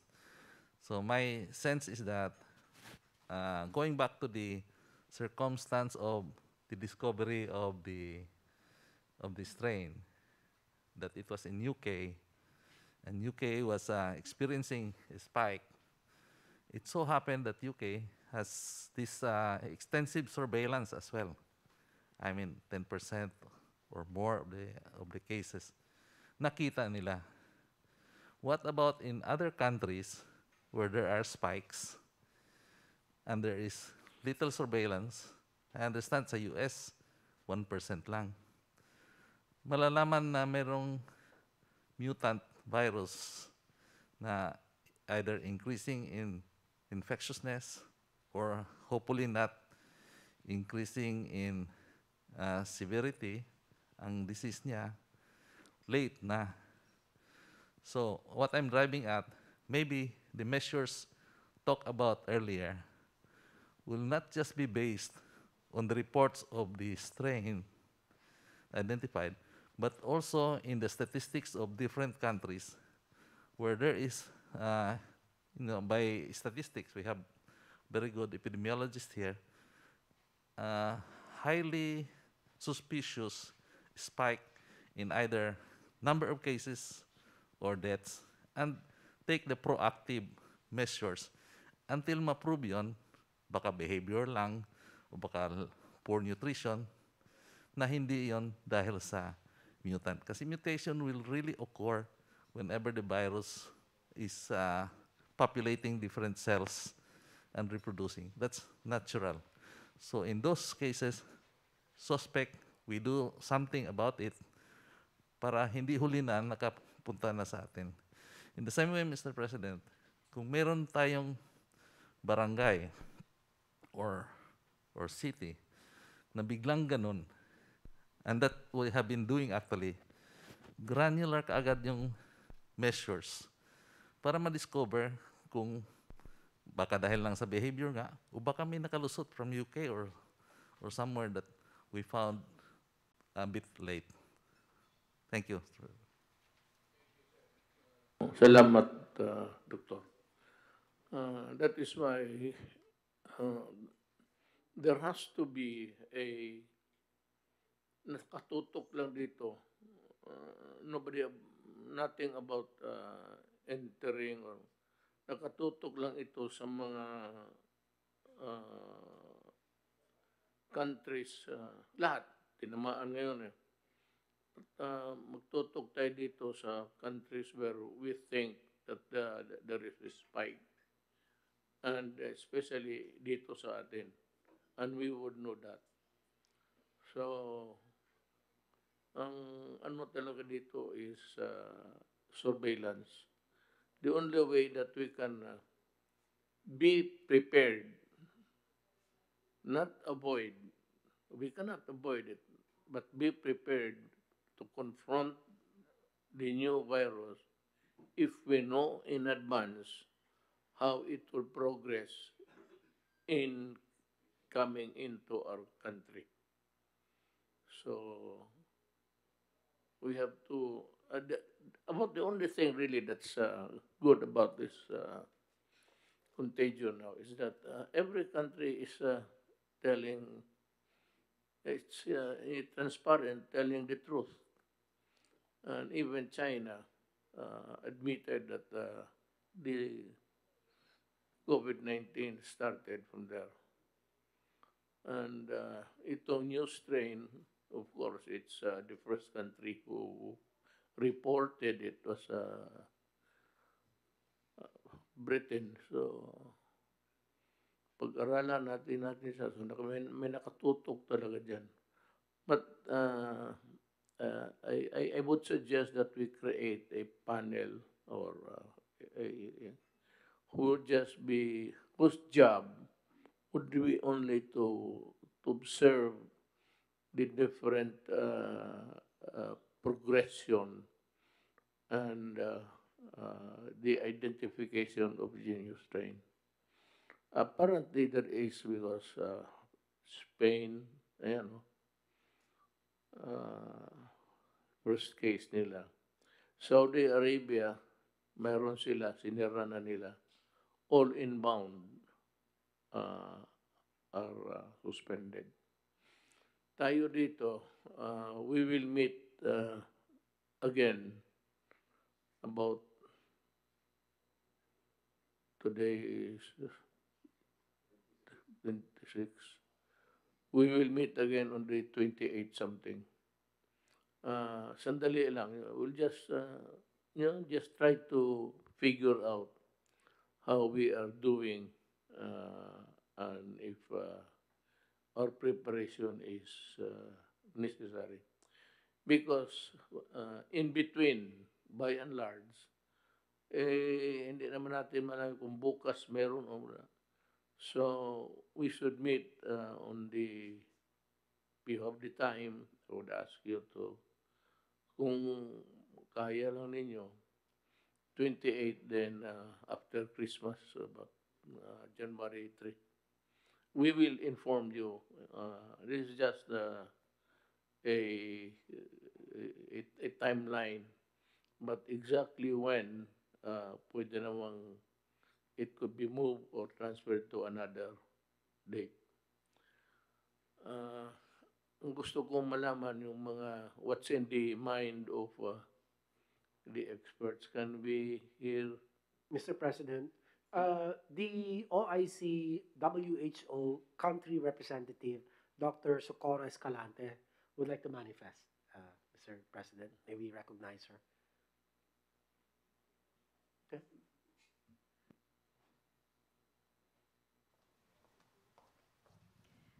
Good evening, Mr. President, and thank you so much, Secretary Duque. First and foremost, Mr. President, we agree with the experts na nagsabi na po kanina that we are expecting the mutation of this virus. And because the more the virus will circulate, the more chances of mutation. And we agree that it's the same characteristics and attributes in terms of the mode of transmission, except as Secretary Duque has already said, we are still looking into other attributes such as the transmissibility or kung mas grabe po yung pagkaka-infect or yung pathogenicity ng virus.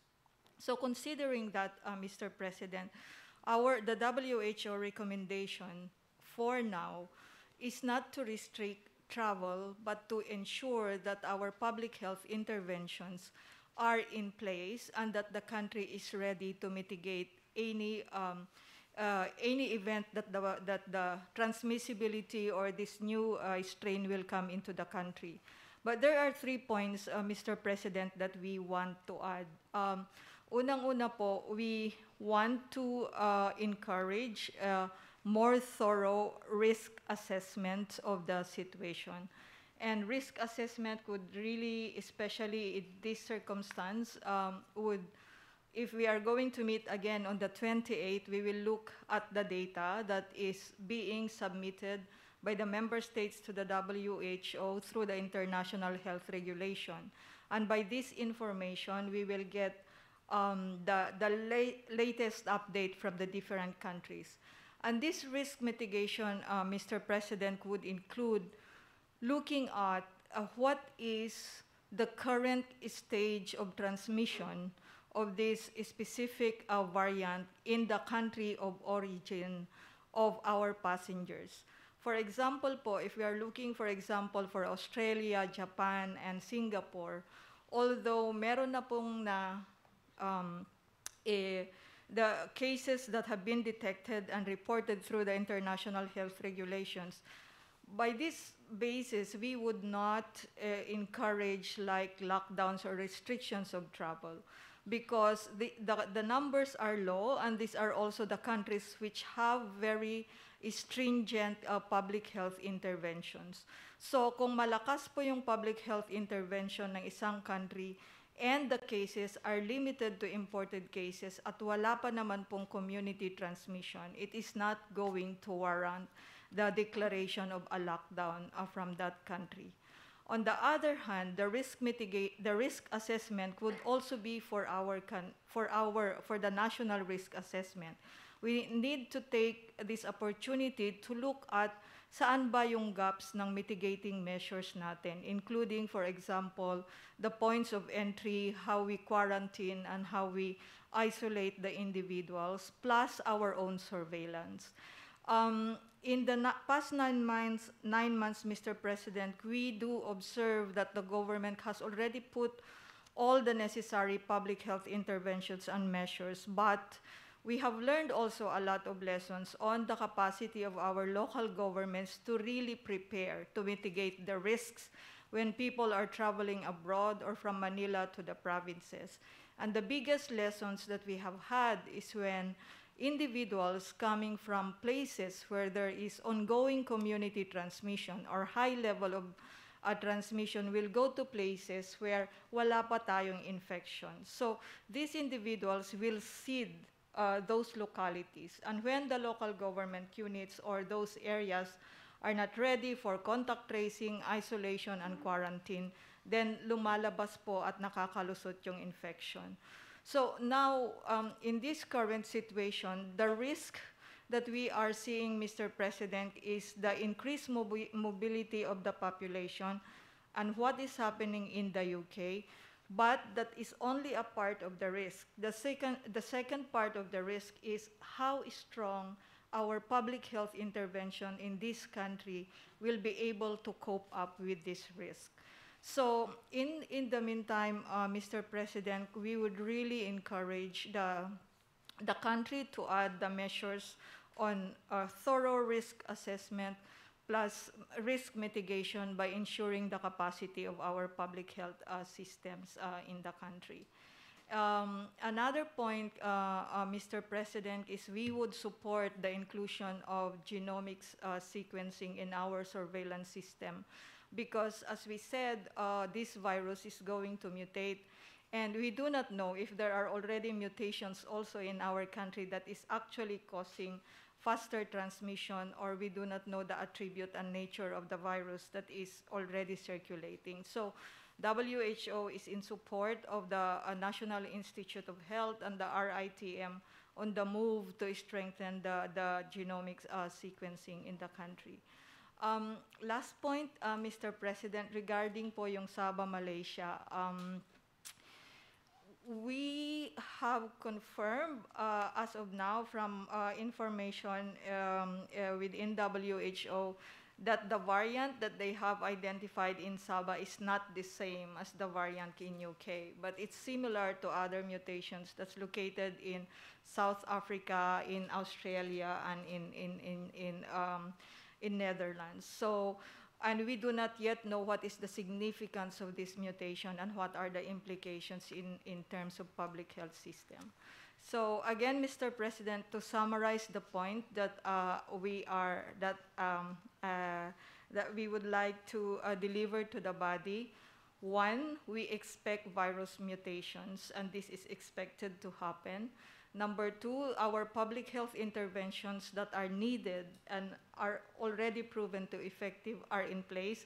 We just need to systematize and strengthen them. Number three, we need to ensure that we do thorough risk assessment, and that risk assessment is about the country of departure of the passengers, plus the capacity of our health systems to handle the arrivals. And number 4 is risk communication is very important. So thank you so much, Mr. President, and to the body, and WHO will continue to be part of these discussions and be part of the risk assessment, as well as to provide continued information as we gather from other countries. Yes, you, it's a very good narrative.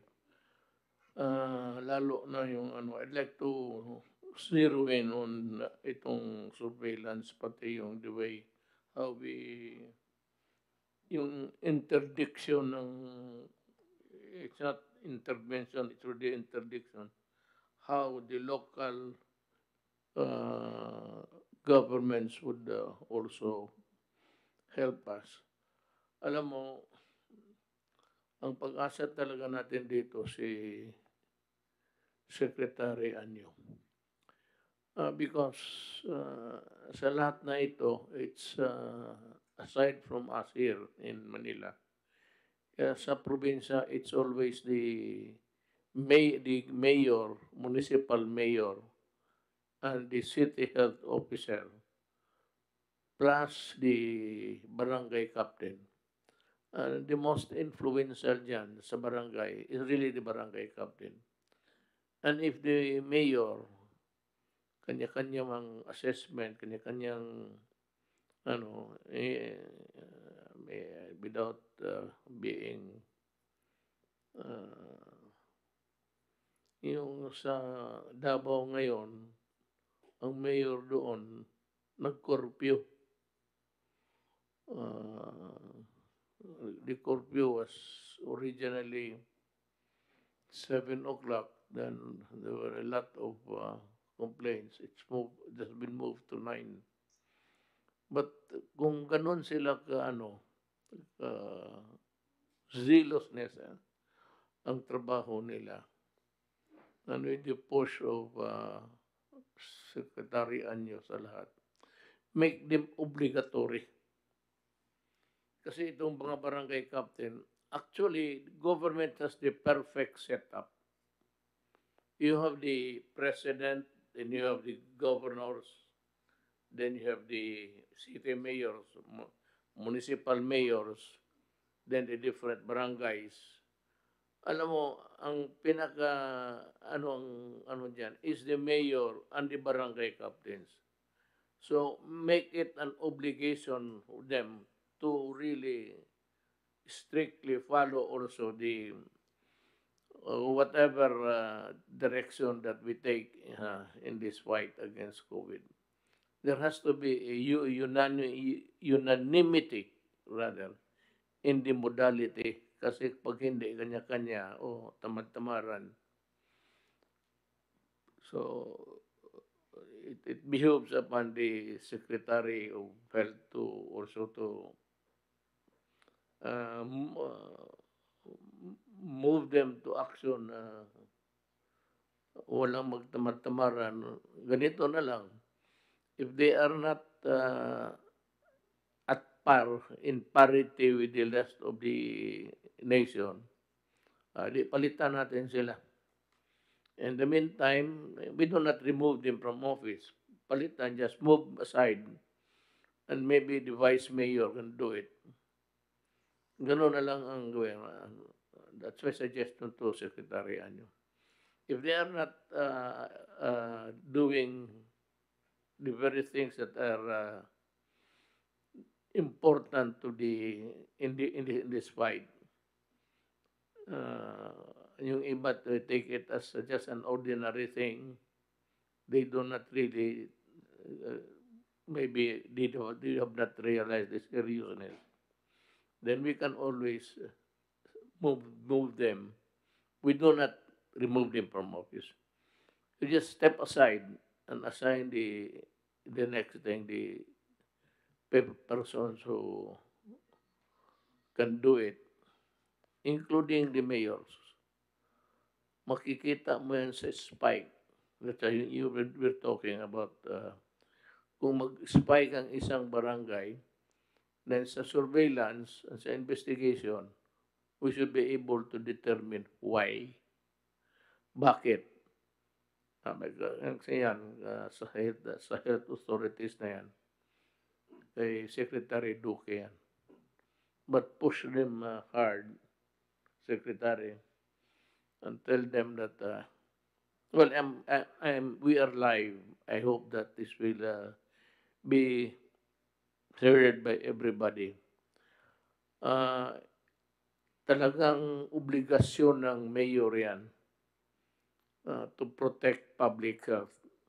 It's not Indian, iyo talaga yan. Hindi mo pasa yan sa iba. That is your job. That is your function.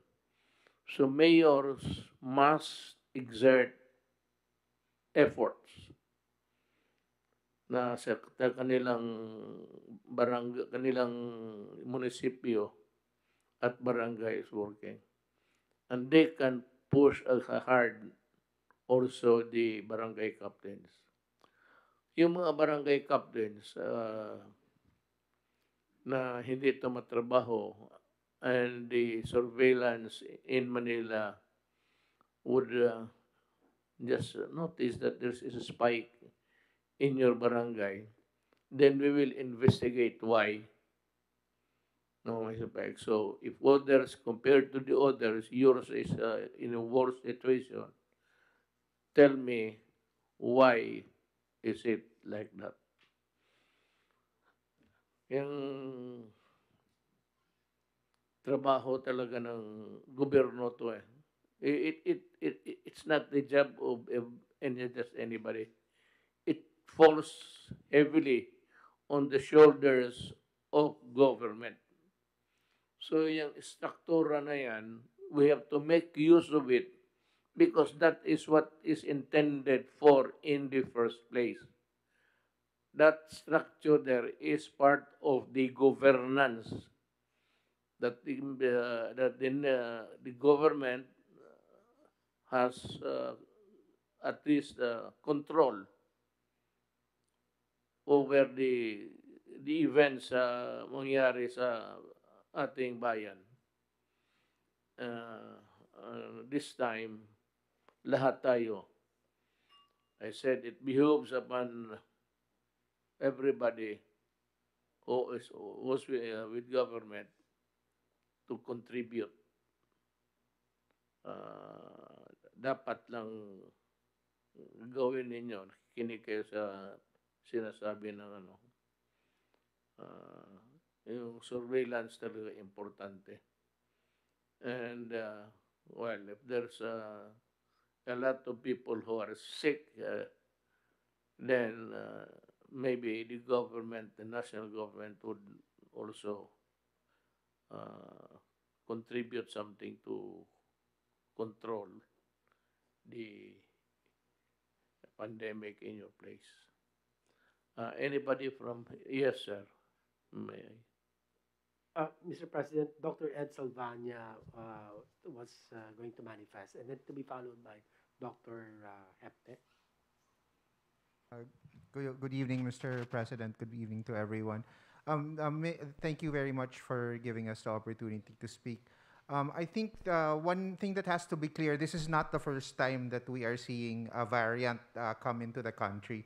If we remember in June, when we had the surge of cases, there was actually a new variant that came from Europe, yung D614G. And this was actually worse. It was 3 to 9 times more infectious than the original virus po.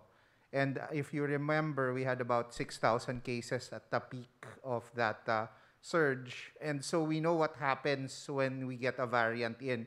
But that was also at the same time that we went po from ECQ to GCQ. So we know how to deal with these variants po. And as Secretary Duque has already mentioned, the minimum health standards are the key, the implementation. And I think what we have now is actually some advanced information. Hindi kagaya nung dati na nakapasok na lang siya and RITM was able to detect it, but it was already here. So ngayon may advanced information tayo, so we are actually prepared so that we can preempt any kind of spike without resulting to drastic measures like lockdown. Hopefully, hindi siya mag-spike that high. Now, the other question is, will the vaccine still work on this variant? We do not know yet, but because the mutation is still relatively new, and hindi pa ganun ka-mutated yung virus compared to other illnesses like for instance sa HIV or sa influenza, we expect that the vaccine will still work against this. But there is no guarantee that it will not continue to mutate and then the vaccine will start to lose efficacy. But that is not the end of the world because we can actually fix the vaccines as well. But that goes back to proper monitoring and surveillance so we know if the vaccine is already starting to lose efficacy so that we can preempt and we can add the strains to the vaccines para gumagana pa rin. So basically what I'm saying is this is not the first time we're facing a variant. We know how to deal with it. And also that surveillance is really key to making sure that our vaccines, once they get here, remain effective. But we know what works, and I think that we just have to make sure that we are doing the right public health interventions. Thank you, Mr. President. Yes, you said it right. What is important is we would know, we should know whether it would work or not. Any, I said, interdiction into this pandemic now going on, masiguro lang natin na yung ginagawa natin would be the correct one. It's important that it would reflect the situation that we are fighting for. Yes, Doctor. Good evening. We have Dr. Yes. Troy Hepter, Mr. President. Yes. Good evening, Mr. President. Yes. Susundan ko lang po yung nasabi rin ni Dr. Edsel at ni Dr. Escalante. This is with regards po yung dun sa suggestion nyo na magkaroon tayo ng separate task force or maybe a technical working group to look at the situation as it is. Kasi nagde-develop po yung nangyayari and I think as Dr. Escalante of WHO mentioned, a proper risk assessment will be very helpful for us to understand kung ano po yung characteristics nitong new variant nito, how it appears, and in the contribution of other member states or countries of WHO, they can help us come up with a good picture of what is happening.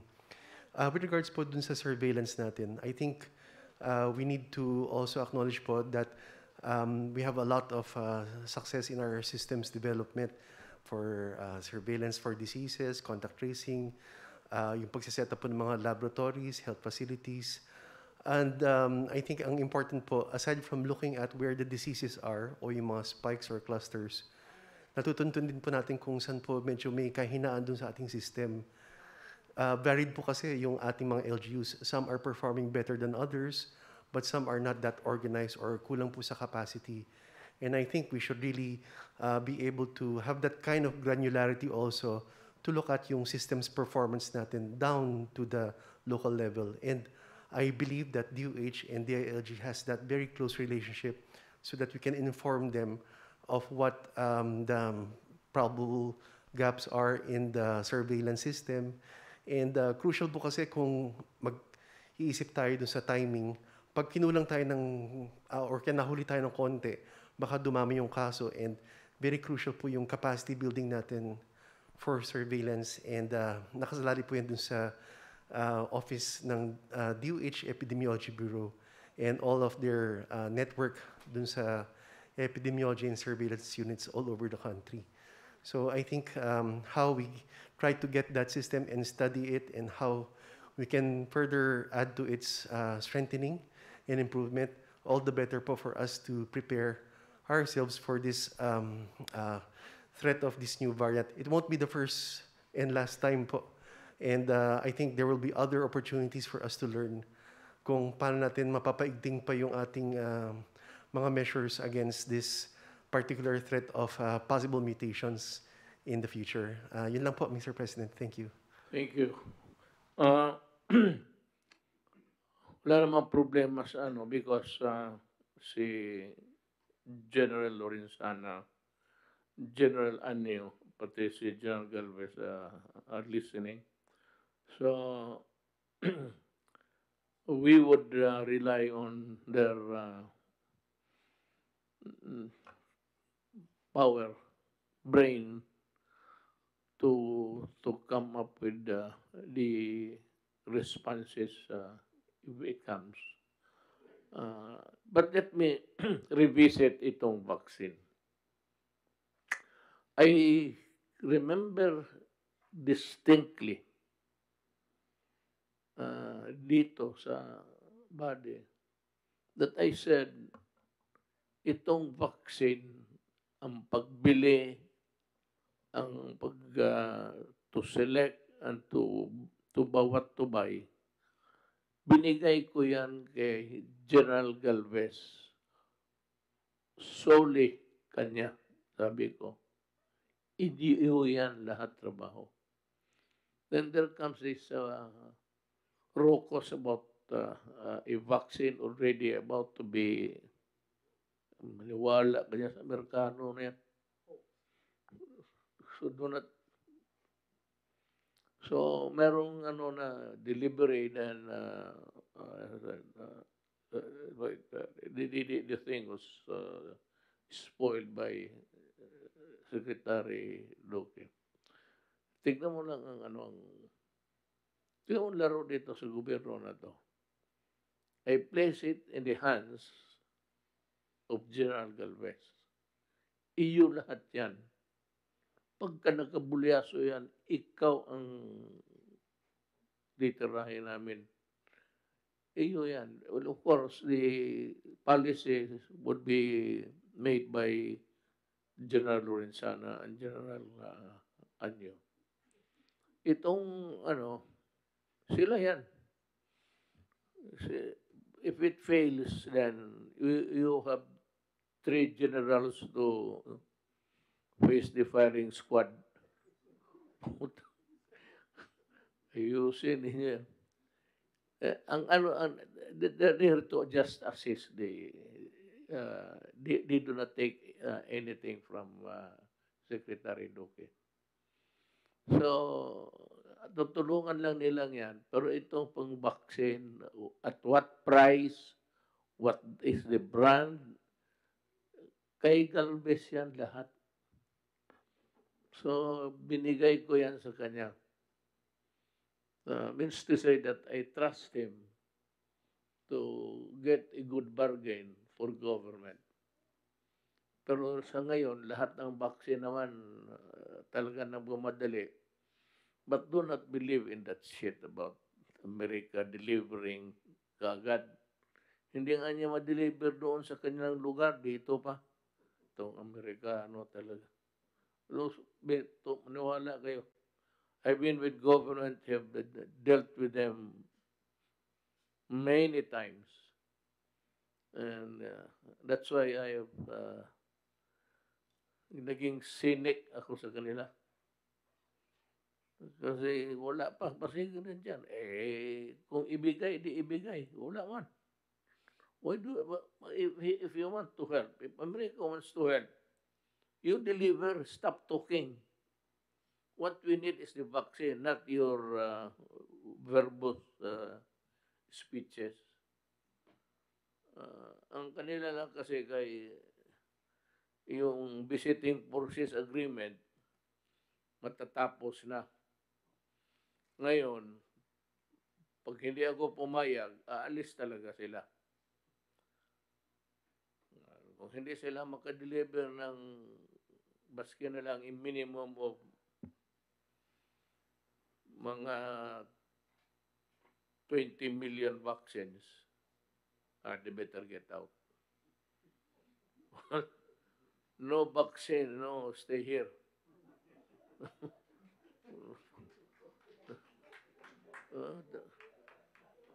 Luko-luko talaga ito. Bigay ka, bigay. Wala na maraming ingay.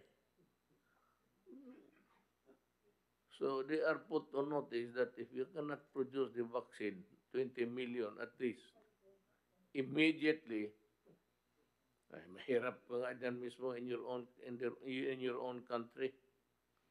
uh, you choose Pfizer.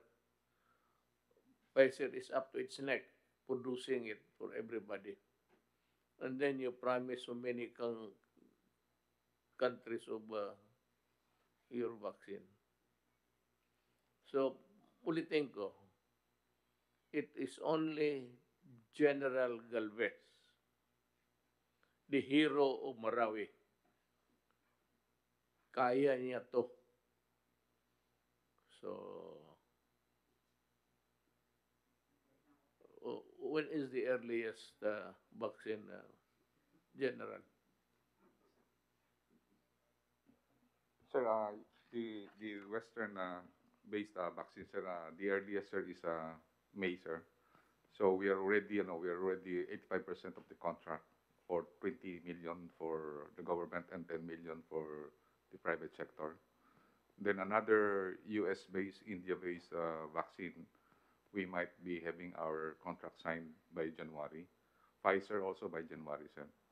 And also Moderna, we just have initial arrangement for 20 million doses. So all in all, sir, if we will get Novavax, AstraZeneca, Pfizer, J&J, and also Moderna, we might have more or less 80 million doses. And also recently, at the evening of 24, and also in the morning, the Gamaleya of Russia also negotiated for another 25 billion. And for them, the efficacy of Gamaleya is 91.5% for the first dose, and the second dose is 95. So we are asking them to submit the clinical trial number 3, and we hope that if we will be having all this contract closed by January, the earliest, the earliest is if we will prove that Gamaleya is very safe and effective, they will produce it on February. On Sinovac, sir, we're still negotiating with the Sinovac Hong Kong, but for now, sir, Yusek Borge will make an arrangement again with the ambassador. So there is no there is no truth yung sa lumalabas na balita na we are focusing only on few vaccine. It is a portfolio. Basically, ang mauna, sir, is AstraZeneca, yung magiging contract natin. And next is a Novavax from Serum India. Next is Pfizer. And then maybe Johnson & Johnson's. We have also the discussion of the head of terms and also the supply agreement, and also with Moderna. And then followed by Gamaleya and also the Sinovac. So the contract that we will be having is basically, as I've said, from Novavax, AstraZeneca, Pfizer, J&J, Moderna, Sinovac, and Gamaleya. Don't mind so much about the cost.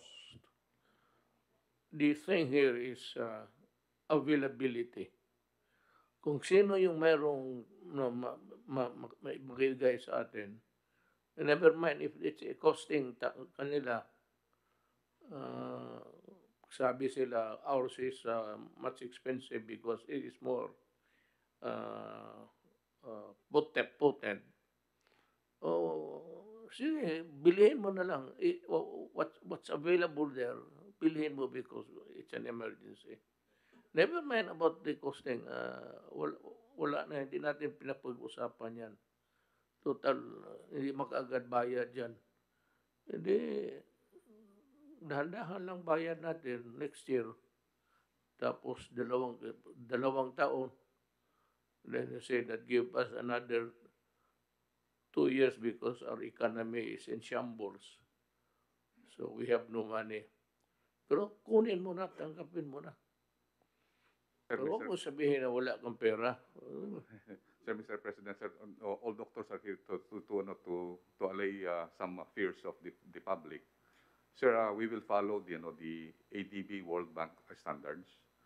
We have 1.3 billion that has been allocated by World Bank and ADB for the stringent qualification of every vaccine that will come here, sa ADB po, kailangan po na World Health, WHO accredited ang vaccine na papasok sa atin. Pangalawa, sir, is kailangan may stringent regulation coming from US, either US, UK, or other Indian countries. And then, yung World Bank po mas mataas. Either 2 or 3 SRAs. At saka kailangan po talaga dumaan po sa vaccine expert panel po natin. At saka po sa ating FDA bago po natin makuha. So, napaka-stringent po. Kaya po kami po na gusto natin i-announce sa ating mga kababayan na yung pinipili po natin na vaccine is very safe and effective considering that they will follow our stringent procedures. At the same time, they will follow the stringent procedures of our fund manager and yung tatawag nating procurement agent, which is the ADB and the World Bank and the EEIB. Yun po. I'd like also to call the attention of Attorney Domingo sa FDA. Doktor? Doktor ka ba? Abogado ka. Nanay mo ang abogado. Ano yung doc? Yung ganito yan. If it is already, it has passed the scrutiny of countries like the United States and made available to its citizens, UK, huwag mo nang patagalin yung process para kung ano man ang magdating sa inyo, gusto mo ikaw muna magtusok sarili mo yun. Tapos, if nothing happens to you, then let it go in a jiffy. Yes. Mr. President, pag naman po galing na sa stringent regulatory authority like the US FDA or UK, minimal na lang po yung additional requirements natin. Ano na lang po, stability sa Pilipinas, sa klima natin. And of course, some information lang po doon sa clinical trial nila na showing na yung efficacy niya in safety in an Asian population is also similar to the general ginamit po kasi nila usually mga puti. So meron naman pong mga 5% dyan usually na Asian. At pag hiniwalay naman natin, nakita natin na pareho din yung efficacy and safety niya, okay na po sa atin yon. Tapos yun lang po, kailangan lang siguraduhin natin na yung niregister talaga nila sa Amerika halimbawa, yun din yung dadalhin nila dito sa atin. Baka po kasi mamaya ibang factory pala yung, o ibang paraan. So we just have to make sure that the product that is registered in the US, for example, is the same product that will be brought here. At yun lang pong mga konting local requirements lang po natin for stability dito po sa Pilipinas. Kailangan lang po mapakita na pag binyahe naman siya papunta rito, hindi nasisira po yung bakuna. Pero mabilis lamang po, basta po galing sa mga stringent na regulatory authority. How about, let me ask you, how about the Chinese? Yung nila, we expect din po na mag-apply din sila probably by January because yung pong clinical trial phase 3 nila is wrapping up ngayong December at lalabas na daw po yung interim results nila. So once we have that, then we can have an evaluation. Yun nga lang po, medyo mas stricto lang po kasi wala pa pong pinanggalingang ibang FDA counterpart. But the vaccine expert panel po nila Dr. Montoya at sila Dr. Nina Gloriani, nangako na rin naman po natutulong din sa amin sa yung pong mga tiga-DOST so that we can evaluate. Pwede rin naman po silang mag-apply. Yung Sinopharm? Yes, sir. Kasi may EUA na po sila sa China eh. So they allow it for use in their own country. So that gives us some confidence na yun naman pong safety profile niya ay maganda. Yun nga lang po, dadaan lang po sa expert panel natin. I take it as a declaration of its potency, yung declaration nila na it has passed the test because they gave it to almost 1 million of their soldiers. Mataas din po yung early reports nila, more than 80% din po, parang 84% yung efficacy rate. Kaya lang, the final interim report is still not yet published, kaya hindi pa po namin na-access. At hinihintay din po namin para ibibigay naman daw po sa natin sa expert panel. kung mag-ano yan sa iyo, sino pharmaceuticals, yun nga, sabi ko, it has passed the test sa kanila. Hindi naman yan sila mag-ano kung if it is deleterious to their citizens, they would not even attempt to inject one person. Pero marami na. At sabihin ko sa iyo, marami na ang nagpa-injection dito sa Sinopharm. At huwag kang tumingin sa akin kaya hindi kita kilala. Wala nga po kaming mahuli. Nakatatlong raid na po kami sa Makati tsaka sa Binondo pero wala naman po kaming nahuli pa. If it's Sinopharm, ano talaga totoo? Ito na lang ako ang may problema ngayon. For example lang, pwede ako magpabukuna uli pagdating ng Pfizer mo. Yun kasi po bagong-bago pa yung mga bakuna, wala pa po tayong experience no doon sa paggamit po ng isang bakuna at ang ibang bakuna pa. Although I think our immunologists here and would say na posible naman po, no? Kaya lang masyado lang pong bago pa kasi tas iba-iba po yung platform, iba-ibang teknolohiya na hindi pa po siguro tayo ready paghalu-haluin. Yun ang masakit yung ulo ng iba, hindi ako. Pero halos lahat ng sundalo na tusukan. I have to be frank and I have to tell the truth. I will not voice a lie. Marami na nagpatusok and lahat. Up to now, wala akong narinig for the select few. Not all soldiers. Not all soldiers. Hindi pa kasi policy. If it is policy now to have them injected with, pero gusto ko mauna sila because I do not want a sickly armed forces and a sickly police. The reason why is that they have to be in good health all the time because they are responsible for the law and order of this country. At ito na marami tayong kalaban dito sa itong mga NPA. But kung tingin mo, may I ask you, kung ang NPA magpatusok sila, would you allow them? Pag pumunta po kasi po sa Barangay Health Center, baka po hindi naman natin pwedeng i-turn away dahil yung pong ating mga doktor at saka yung mga nurse natin doon, sumumpa po sila na lahat gagamutin nila at lahat bibigyan na ng serbisyo. So, pupunta po siguro ng kusang loob sa health center natin, baka po kailangan bigyan din natin katulad po ng ibang mamamayan. Bigyan mo tubig.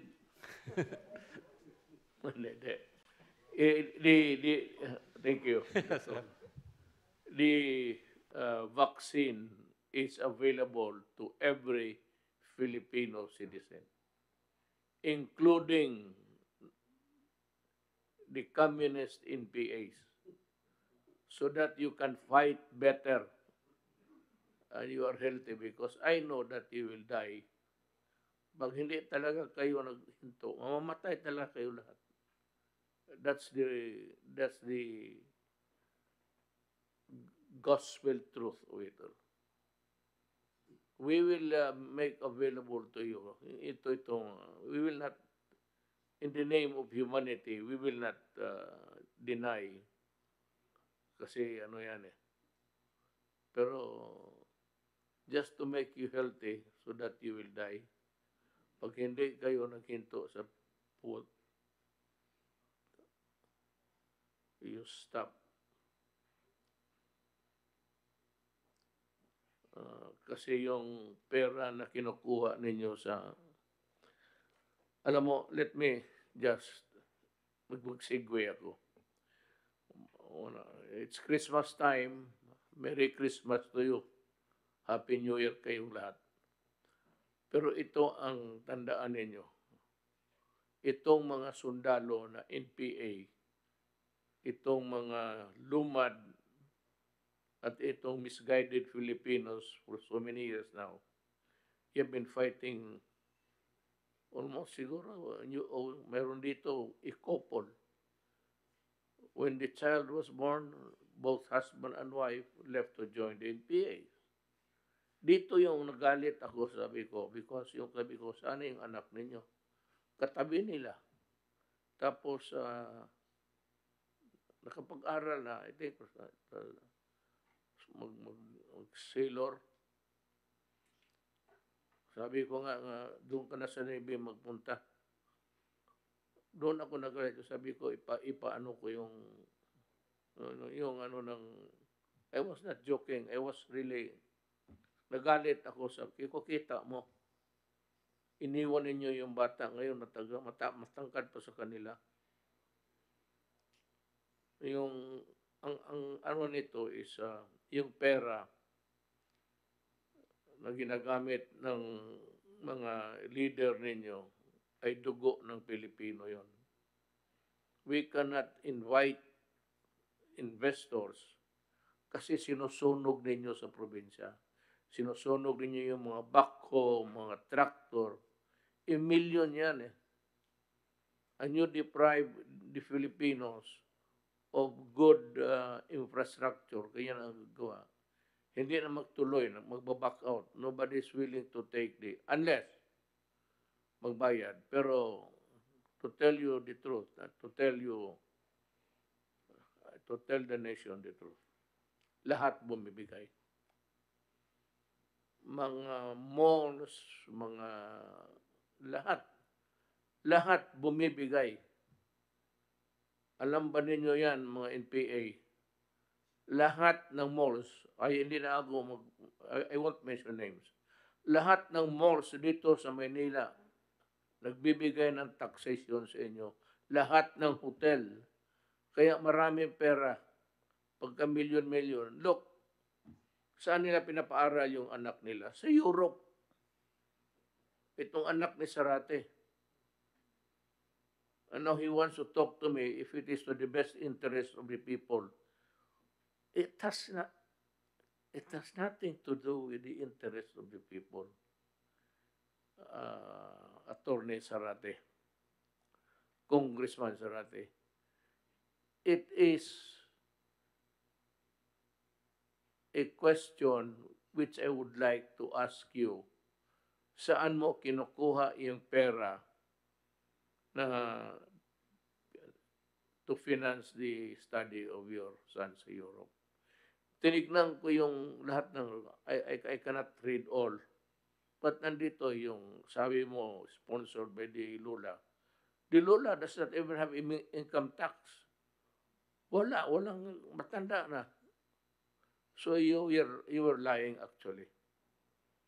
And because the money that you finance, the study of your child, of your son, is taxation. Ang taxation, ito namang kayong mga loko-loko na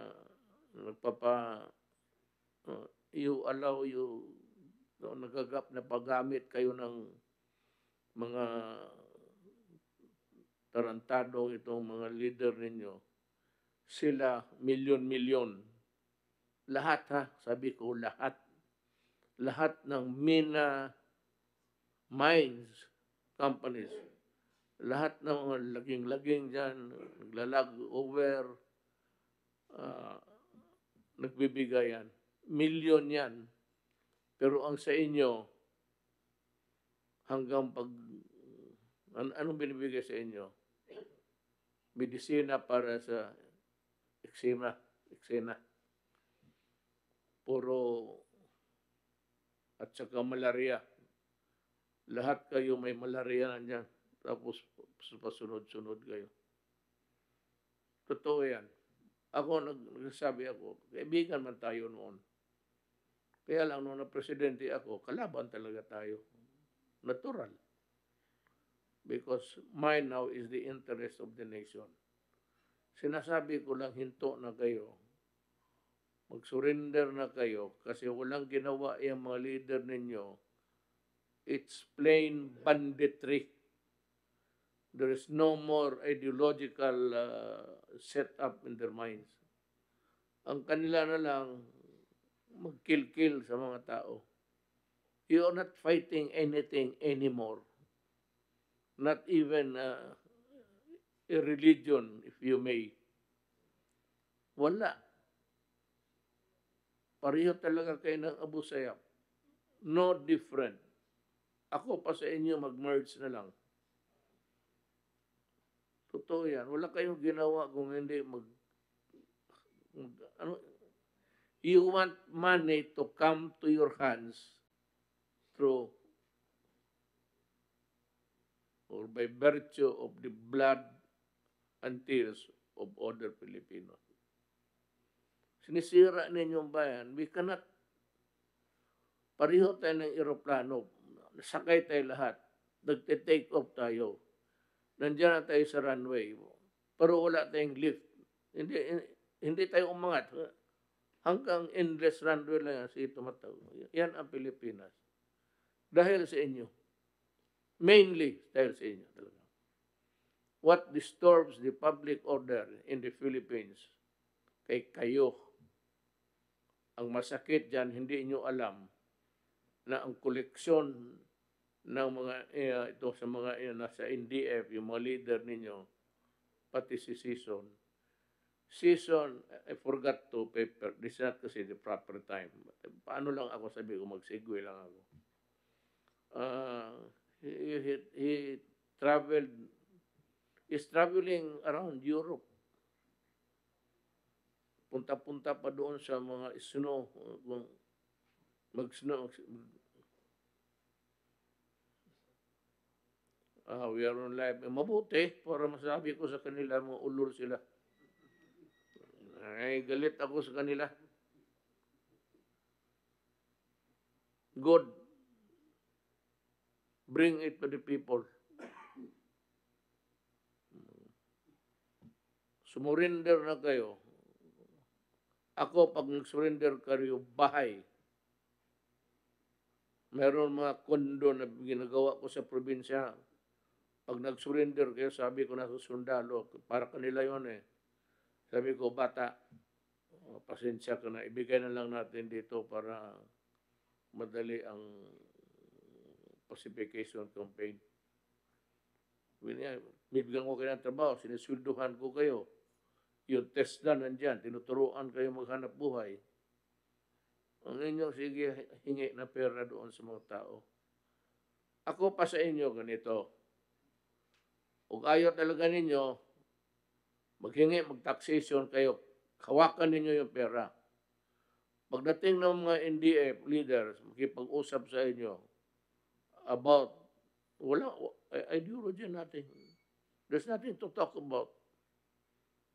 Siguro sine na panood ninyo. Ako pa sa inyo, i-hostage ninyo yung NDF. Maghingi kayo ng ransom. Sabihin ninyo na ang pera, logi kami. Bigyan ninyo kami. Diyan, suportado ko kayo. I-ransom ninyo yung, i-kidnap ninyo.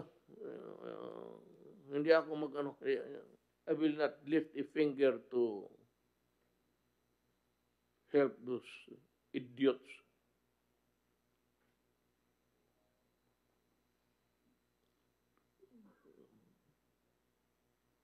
Kaya, libre kayo sa ano, libre kayo sa vaccine sa COVID. Sabihin ko kay General Galvez na lahat ng Pilipino, including you, kasi Pilipino kayo, putang, hindi ito, hindi ito gastos ninyo. Gastos sa ibang tao, ibang Pilipino. Not you. Kayo, extortion ang ginagawa ninyo.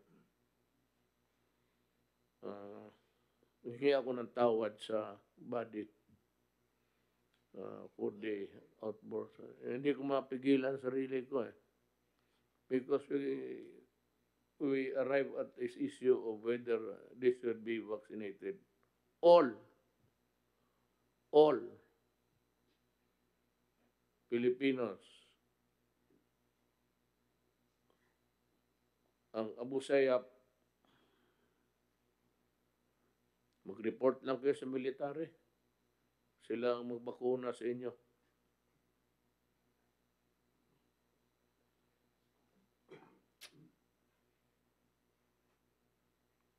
So, meron pa ba? Is there any other thing that we should be hearing? Mr. President, Yes, sir. can I just, sir, request, pakibalik lang yung recommendation and I'd like, sir, for your approval through a motion perhaps so that we Okay. can approve the recommendation. And if the recommendations might stand improvement, so be it. Can we look at the recommendations, Secretariat, just so we can close this thing?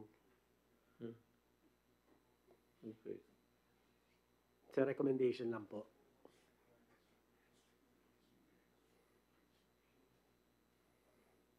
Yan po.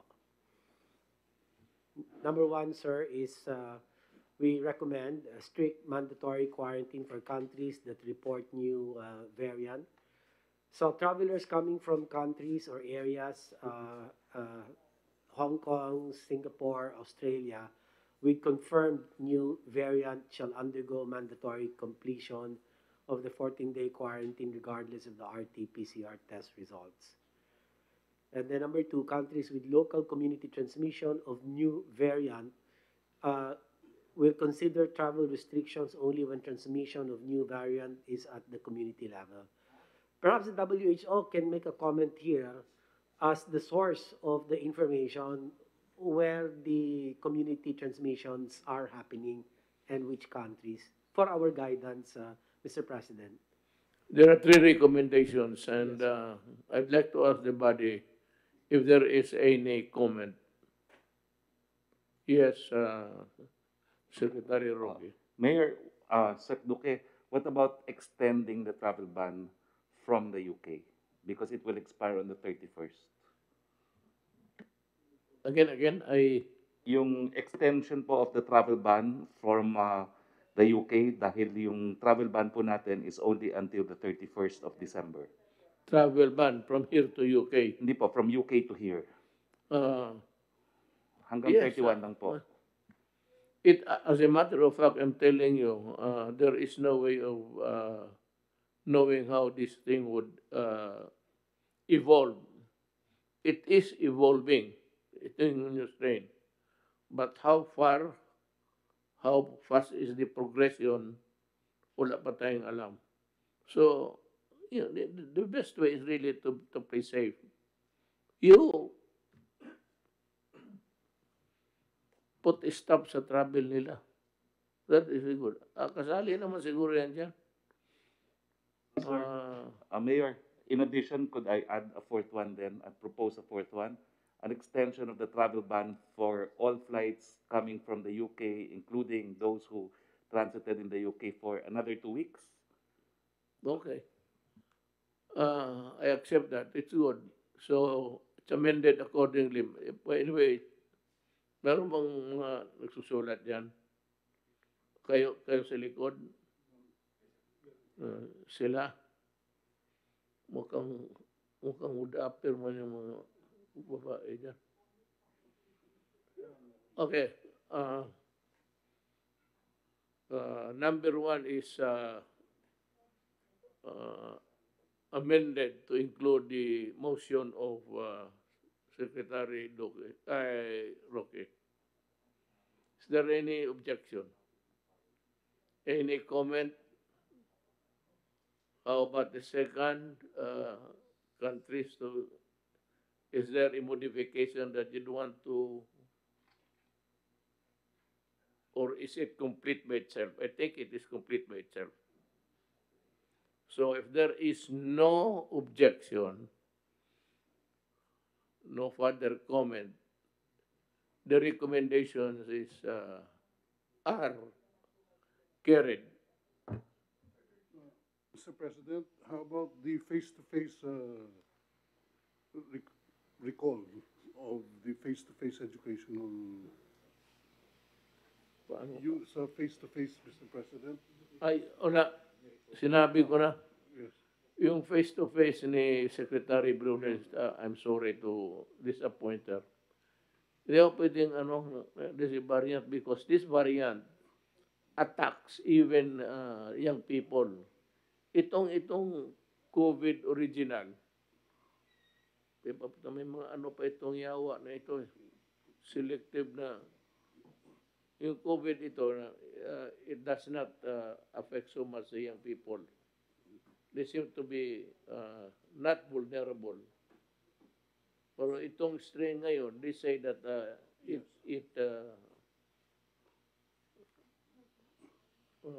affects the young people. So, yung face-to-face na klase, wala na yun. We'll just wait for the normal season of schooling. It's vacation, then June. Hopefully, June, baka mag-improve na at mabakunahan na ng mga bata. Di okay na. Mr. President, the Executive Director of the Philippine Council for Health Research and Development, ED Dr. Montoya, would like to manifest. Thank you, Mr. President. Thank you very much. Thank you very much, Secretary, and thank you very much, Mr. President. I'd just like to, if it's possible, because it seems to me that the genome sequencing was focused on people coming from the UK. We have to bear in mind that the mutations, as was already repeatedly mentioned by the medical experts, will not only happen from outside of the Philippines, but can also happen within the country, independent of what is happening outside of the country, by virtue of burden of disease, infection. So may I suggest that the genomic surveillance as part of the biosurveillance should be strengthened to include targeted sequencing in high-risk groups, for example, like clusters with increased cases, clusters with increased severity and deaths, because these are actually the indicators for probably new variants arising in the Philippine population. Thank you very much, Mr. President. Ganito yan we are focused on people coming in from UK. But let us see what develops in the coming days. We will meet on the 28th. My take is that passengers or people coming in from countries badly hit, or there's really a full-blown contamination we will include, I think, everybody. Not everybody, but people who we believe come from places where the COVID-19 and the new variant is present and is rapidly contaminating people. On the 28th, hopefully, we will be meeting again and we can see what develops. We have to be very informed of the situation. It is, I said, evolving in Britain. It is a full-blown one. Dito naman sa iba is meron lang 1 or 2 or 3. So we will calibrate our response depending on the severity ng tama nila. If they are hit severely and there's a spike now, we might consider everybody coming from. Yes, ma'am.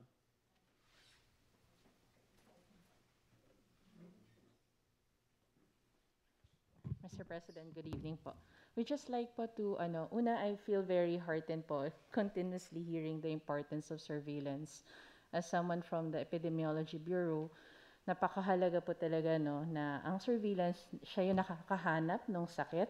Pero ngayon na wala pa pong bakuna, ang importansya niya ay yung nabanggit niyo po na saan ang pagtaas at bakit po tumataas. At pag dumating po ang COVID vaccine, ang surveillance po magsasabi sa inyo kung effective po no, yung bakuna natin at nakaka-detect po siya ng mga adverse events para alam natin kailangan bang itigil ang pagbabakuna. Pero i-level up po natin siya, and I think that's what Dr. Jimmy is saying. The biosurveillance or genetic sequencing, hindi naman po kailangan lahat kasi una, it's really expensive and there should be targeted population. At ang una po natin ay yung mga galing UK, ikalawa po, siguro sampling po ng mga hindi po galing UK, pero galing po sa ibang bansa. Kasi po, hindi natin alam baka yung Hong Kong, ngayon lang po kasi sila na-detect, pero we don't know. Baka makita na rin po sa ibang bansa yung mga bagong variant na to or iba pa pong variant. At yung nabanggit nga ni Dr. Jamie, dito po targeted ang sampling natin. Sino yung may pagtaas, sino yung nagka-cluster, kesyo community po yan, workplace or jails, yun pong mga kung may mga mataas no, na kaso ng severe disease or pagkamatay. At yung huli po, sir, ngayon ang dami na kasi nating kaso na hindi na natin alam saan galing So, hindi ko alam kung kuha siya sa trabaho, sa public transportation. Kailangan, siguro sampling ang term namin, no? Hindi lahat, pero maliit na porsyento para lang malaman natin saan kaya nanggagaling, no? Sino yung sources of infection at anong setting. Mahalaga po yun sa ekonomiya natin.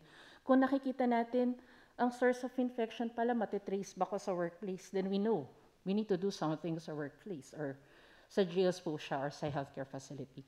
And that's something that the DOH, along with the other agencies, will prepare para alam natin ilan to at magkano po yung magagastos natin para po sa biosurveillance na ipapropose po natin. Thank you, Mr. President. Can you comment on it? Yes, I support the manifestation of the EB representative, Dr. De Guzman. We should really strengthen, in general rather than in specific terms, the biosurveillance capacity and in particular the genomic sequencing capacity. Because as correctly pointed out, the mutation is not just limited to UK. It can happen everywhere, in fact, no?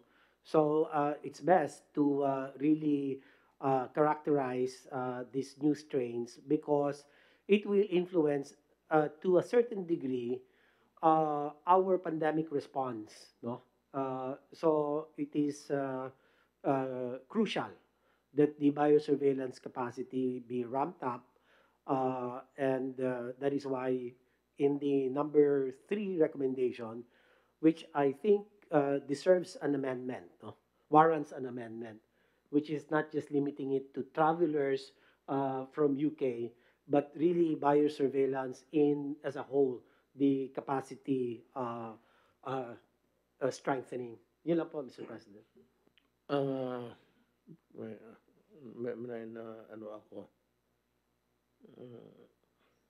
Nawala sa isip ko Kasi pag uwi ko dyan sa bahay ko, dumating ako kanina, nagbakasyon man lahat. Cook, pati lahat. Ang naiman yung gwardiya lang. Walang luto nga. Problema pag sana ako magkain. Order na siguro ako ng ano. Yes, actually tama yan. Just to think about it, ponder, then we will know on the 28th whether we are taking that course correctly. Sino ba? Yes, ma'am. You want to? I would like to acknowledge, Mr. President, with your permission, Dr. Sanya Carlos, head of the RITM. Good evening. Yes, go ahead, ma'am. Proposed amendment, sir, for number 3. we wish to amend that only PCR positive samples be referred for sequencing, because it is not useful just to send samples if they are not PCR positive. So it will waste a lot of resources. So proposed amendment is only PCR positive samples will be sent to either the Philippine Genome Center, the Research Institute for Tropical Medicine, or the UPNIH. This has been discussed among us earlier. Thank you. Yes, Mr. President, we agree with I agree with the proposed amendment to specifically state that only positive PCR test results, equivalent swab be submitted for genomic sequencing. So may the record show that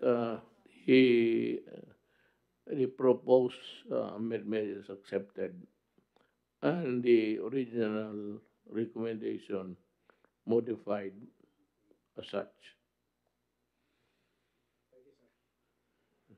Yes, Secretary Guevara. Mr. President, I would just like to add a fourth recommendation. And well, based on our discussions earlier, one very significant thing that I noted was the observation that this new COVID-19 virus has not yet reached Philippine shores. So I guess that our main priority at this time is to ensure that this new virus strain will not enter Philippine territory. So with that, Mr. President, last December 15, you issued an executive order further strengthening our border controls through the adoption of the Advanced Passenger Information System. However, that has not yet been actually implemented because implementing rules and regulations have to be formulated within 16 days from effectivity by the Bureau of Immigration and other relevant government agencies. This system, Mr. President, will authorize the Bureau of Immigration to obtain advance information from various airlines and carriers about the origin of their individual passengers, their originating flight, their connecting flight, their transit flight, and so many other relevant information. This will serve not only to address security risks, but also health risks.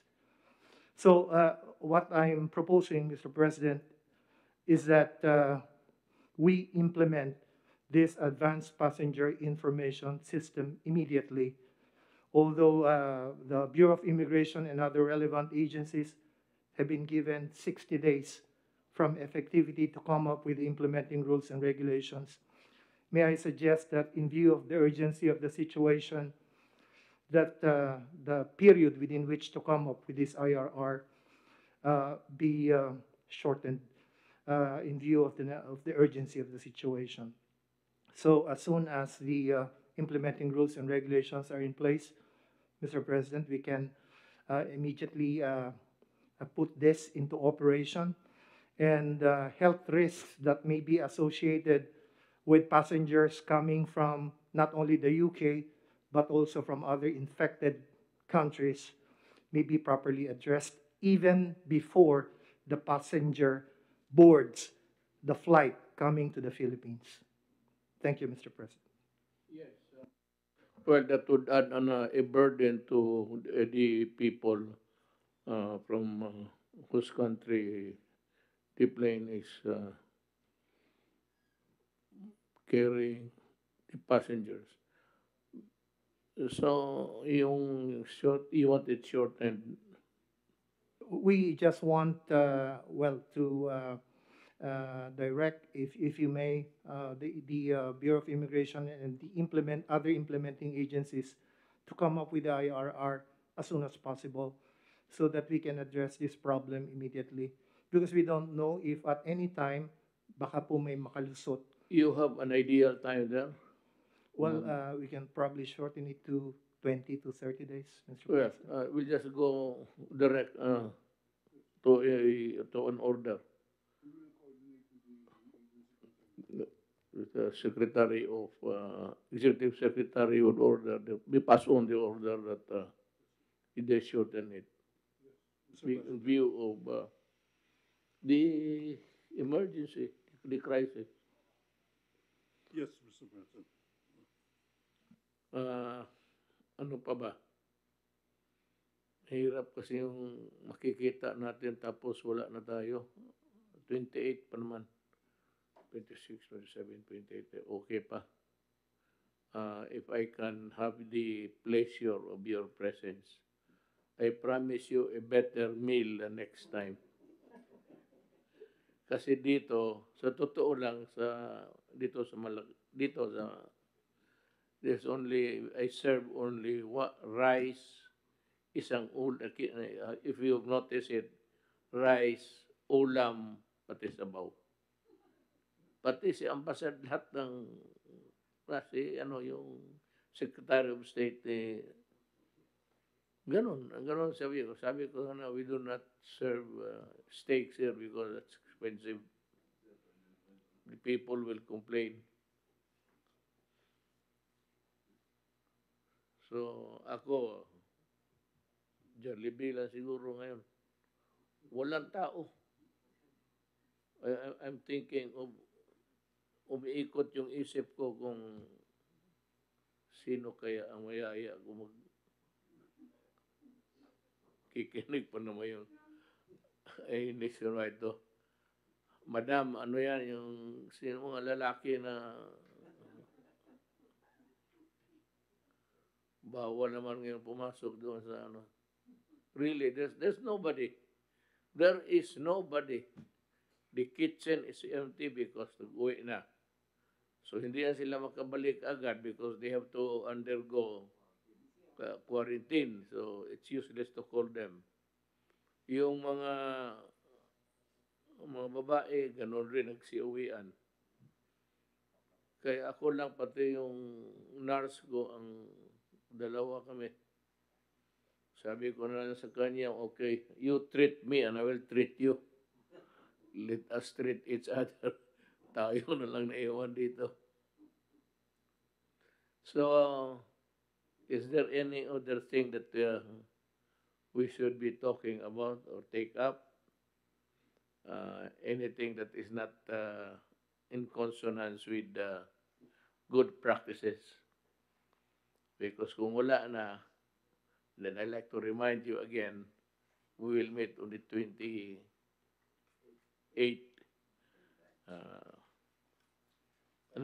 Nandito ba sila lahat? Yung mga desilistahan.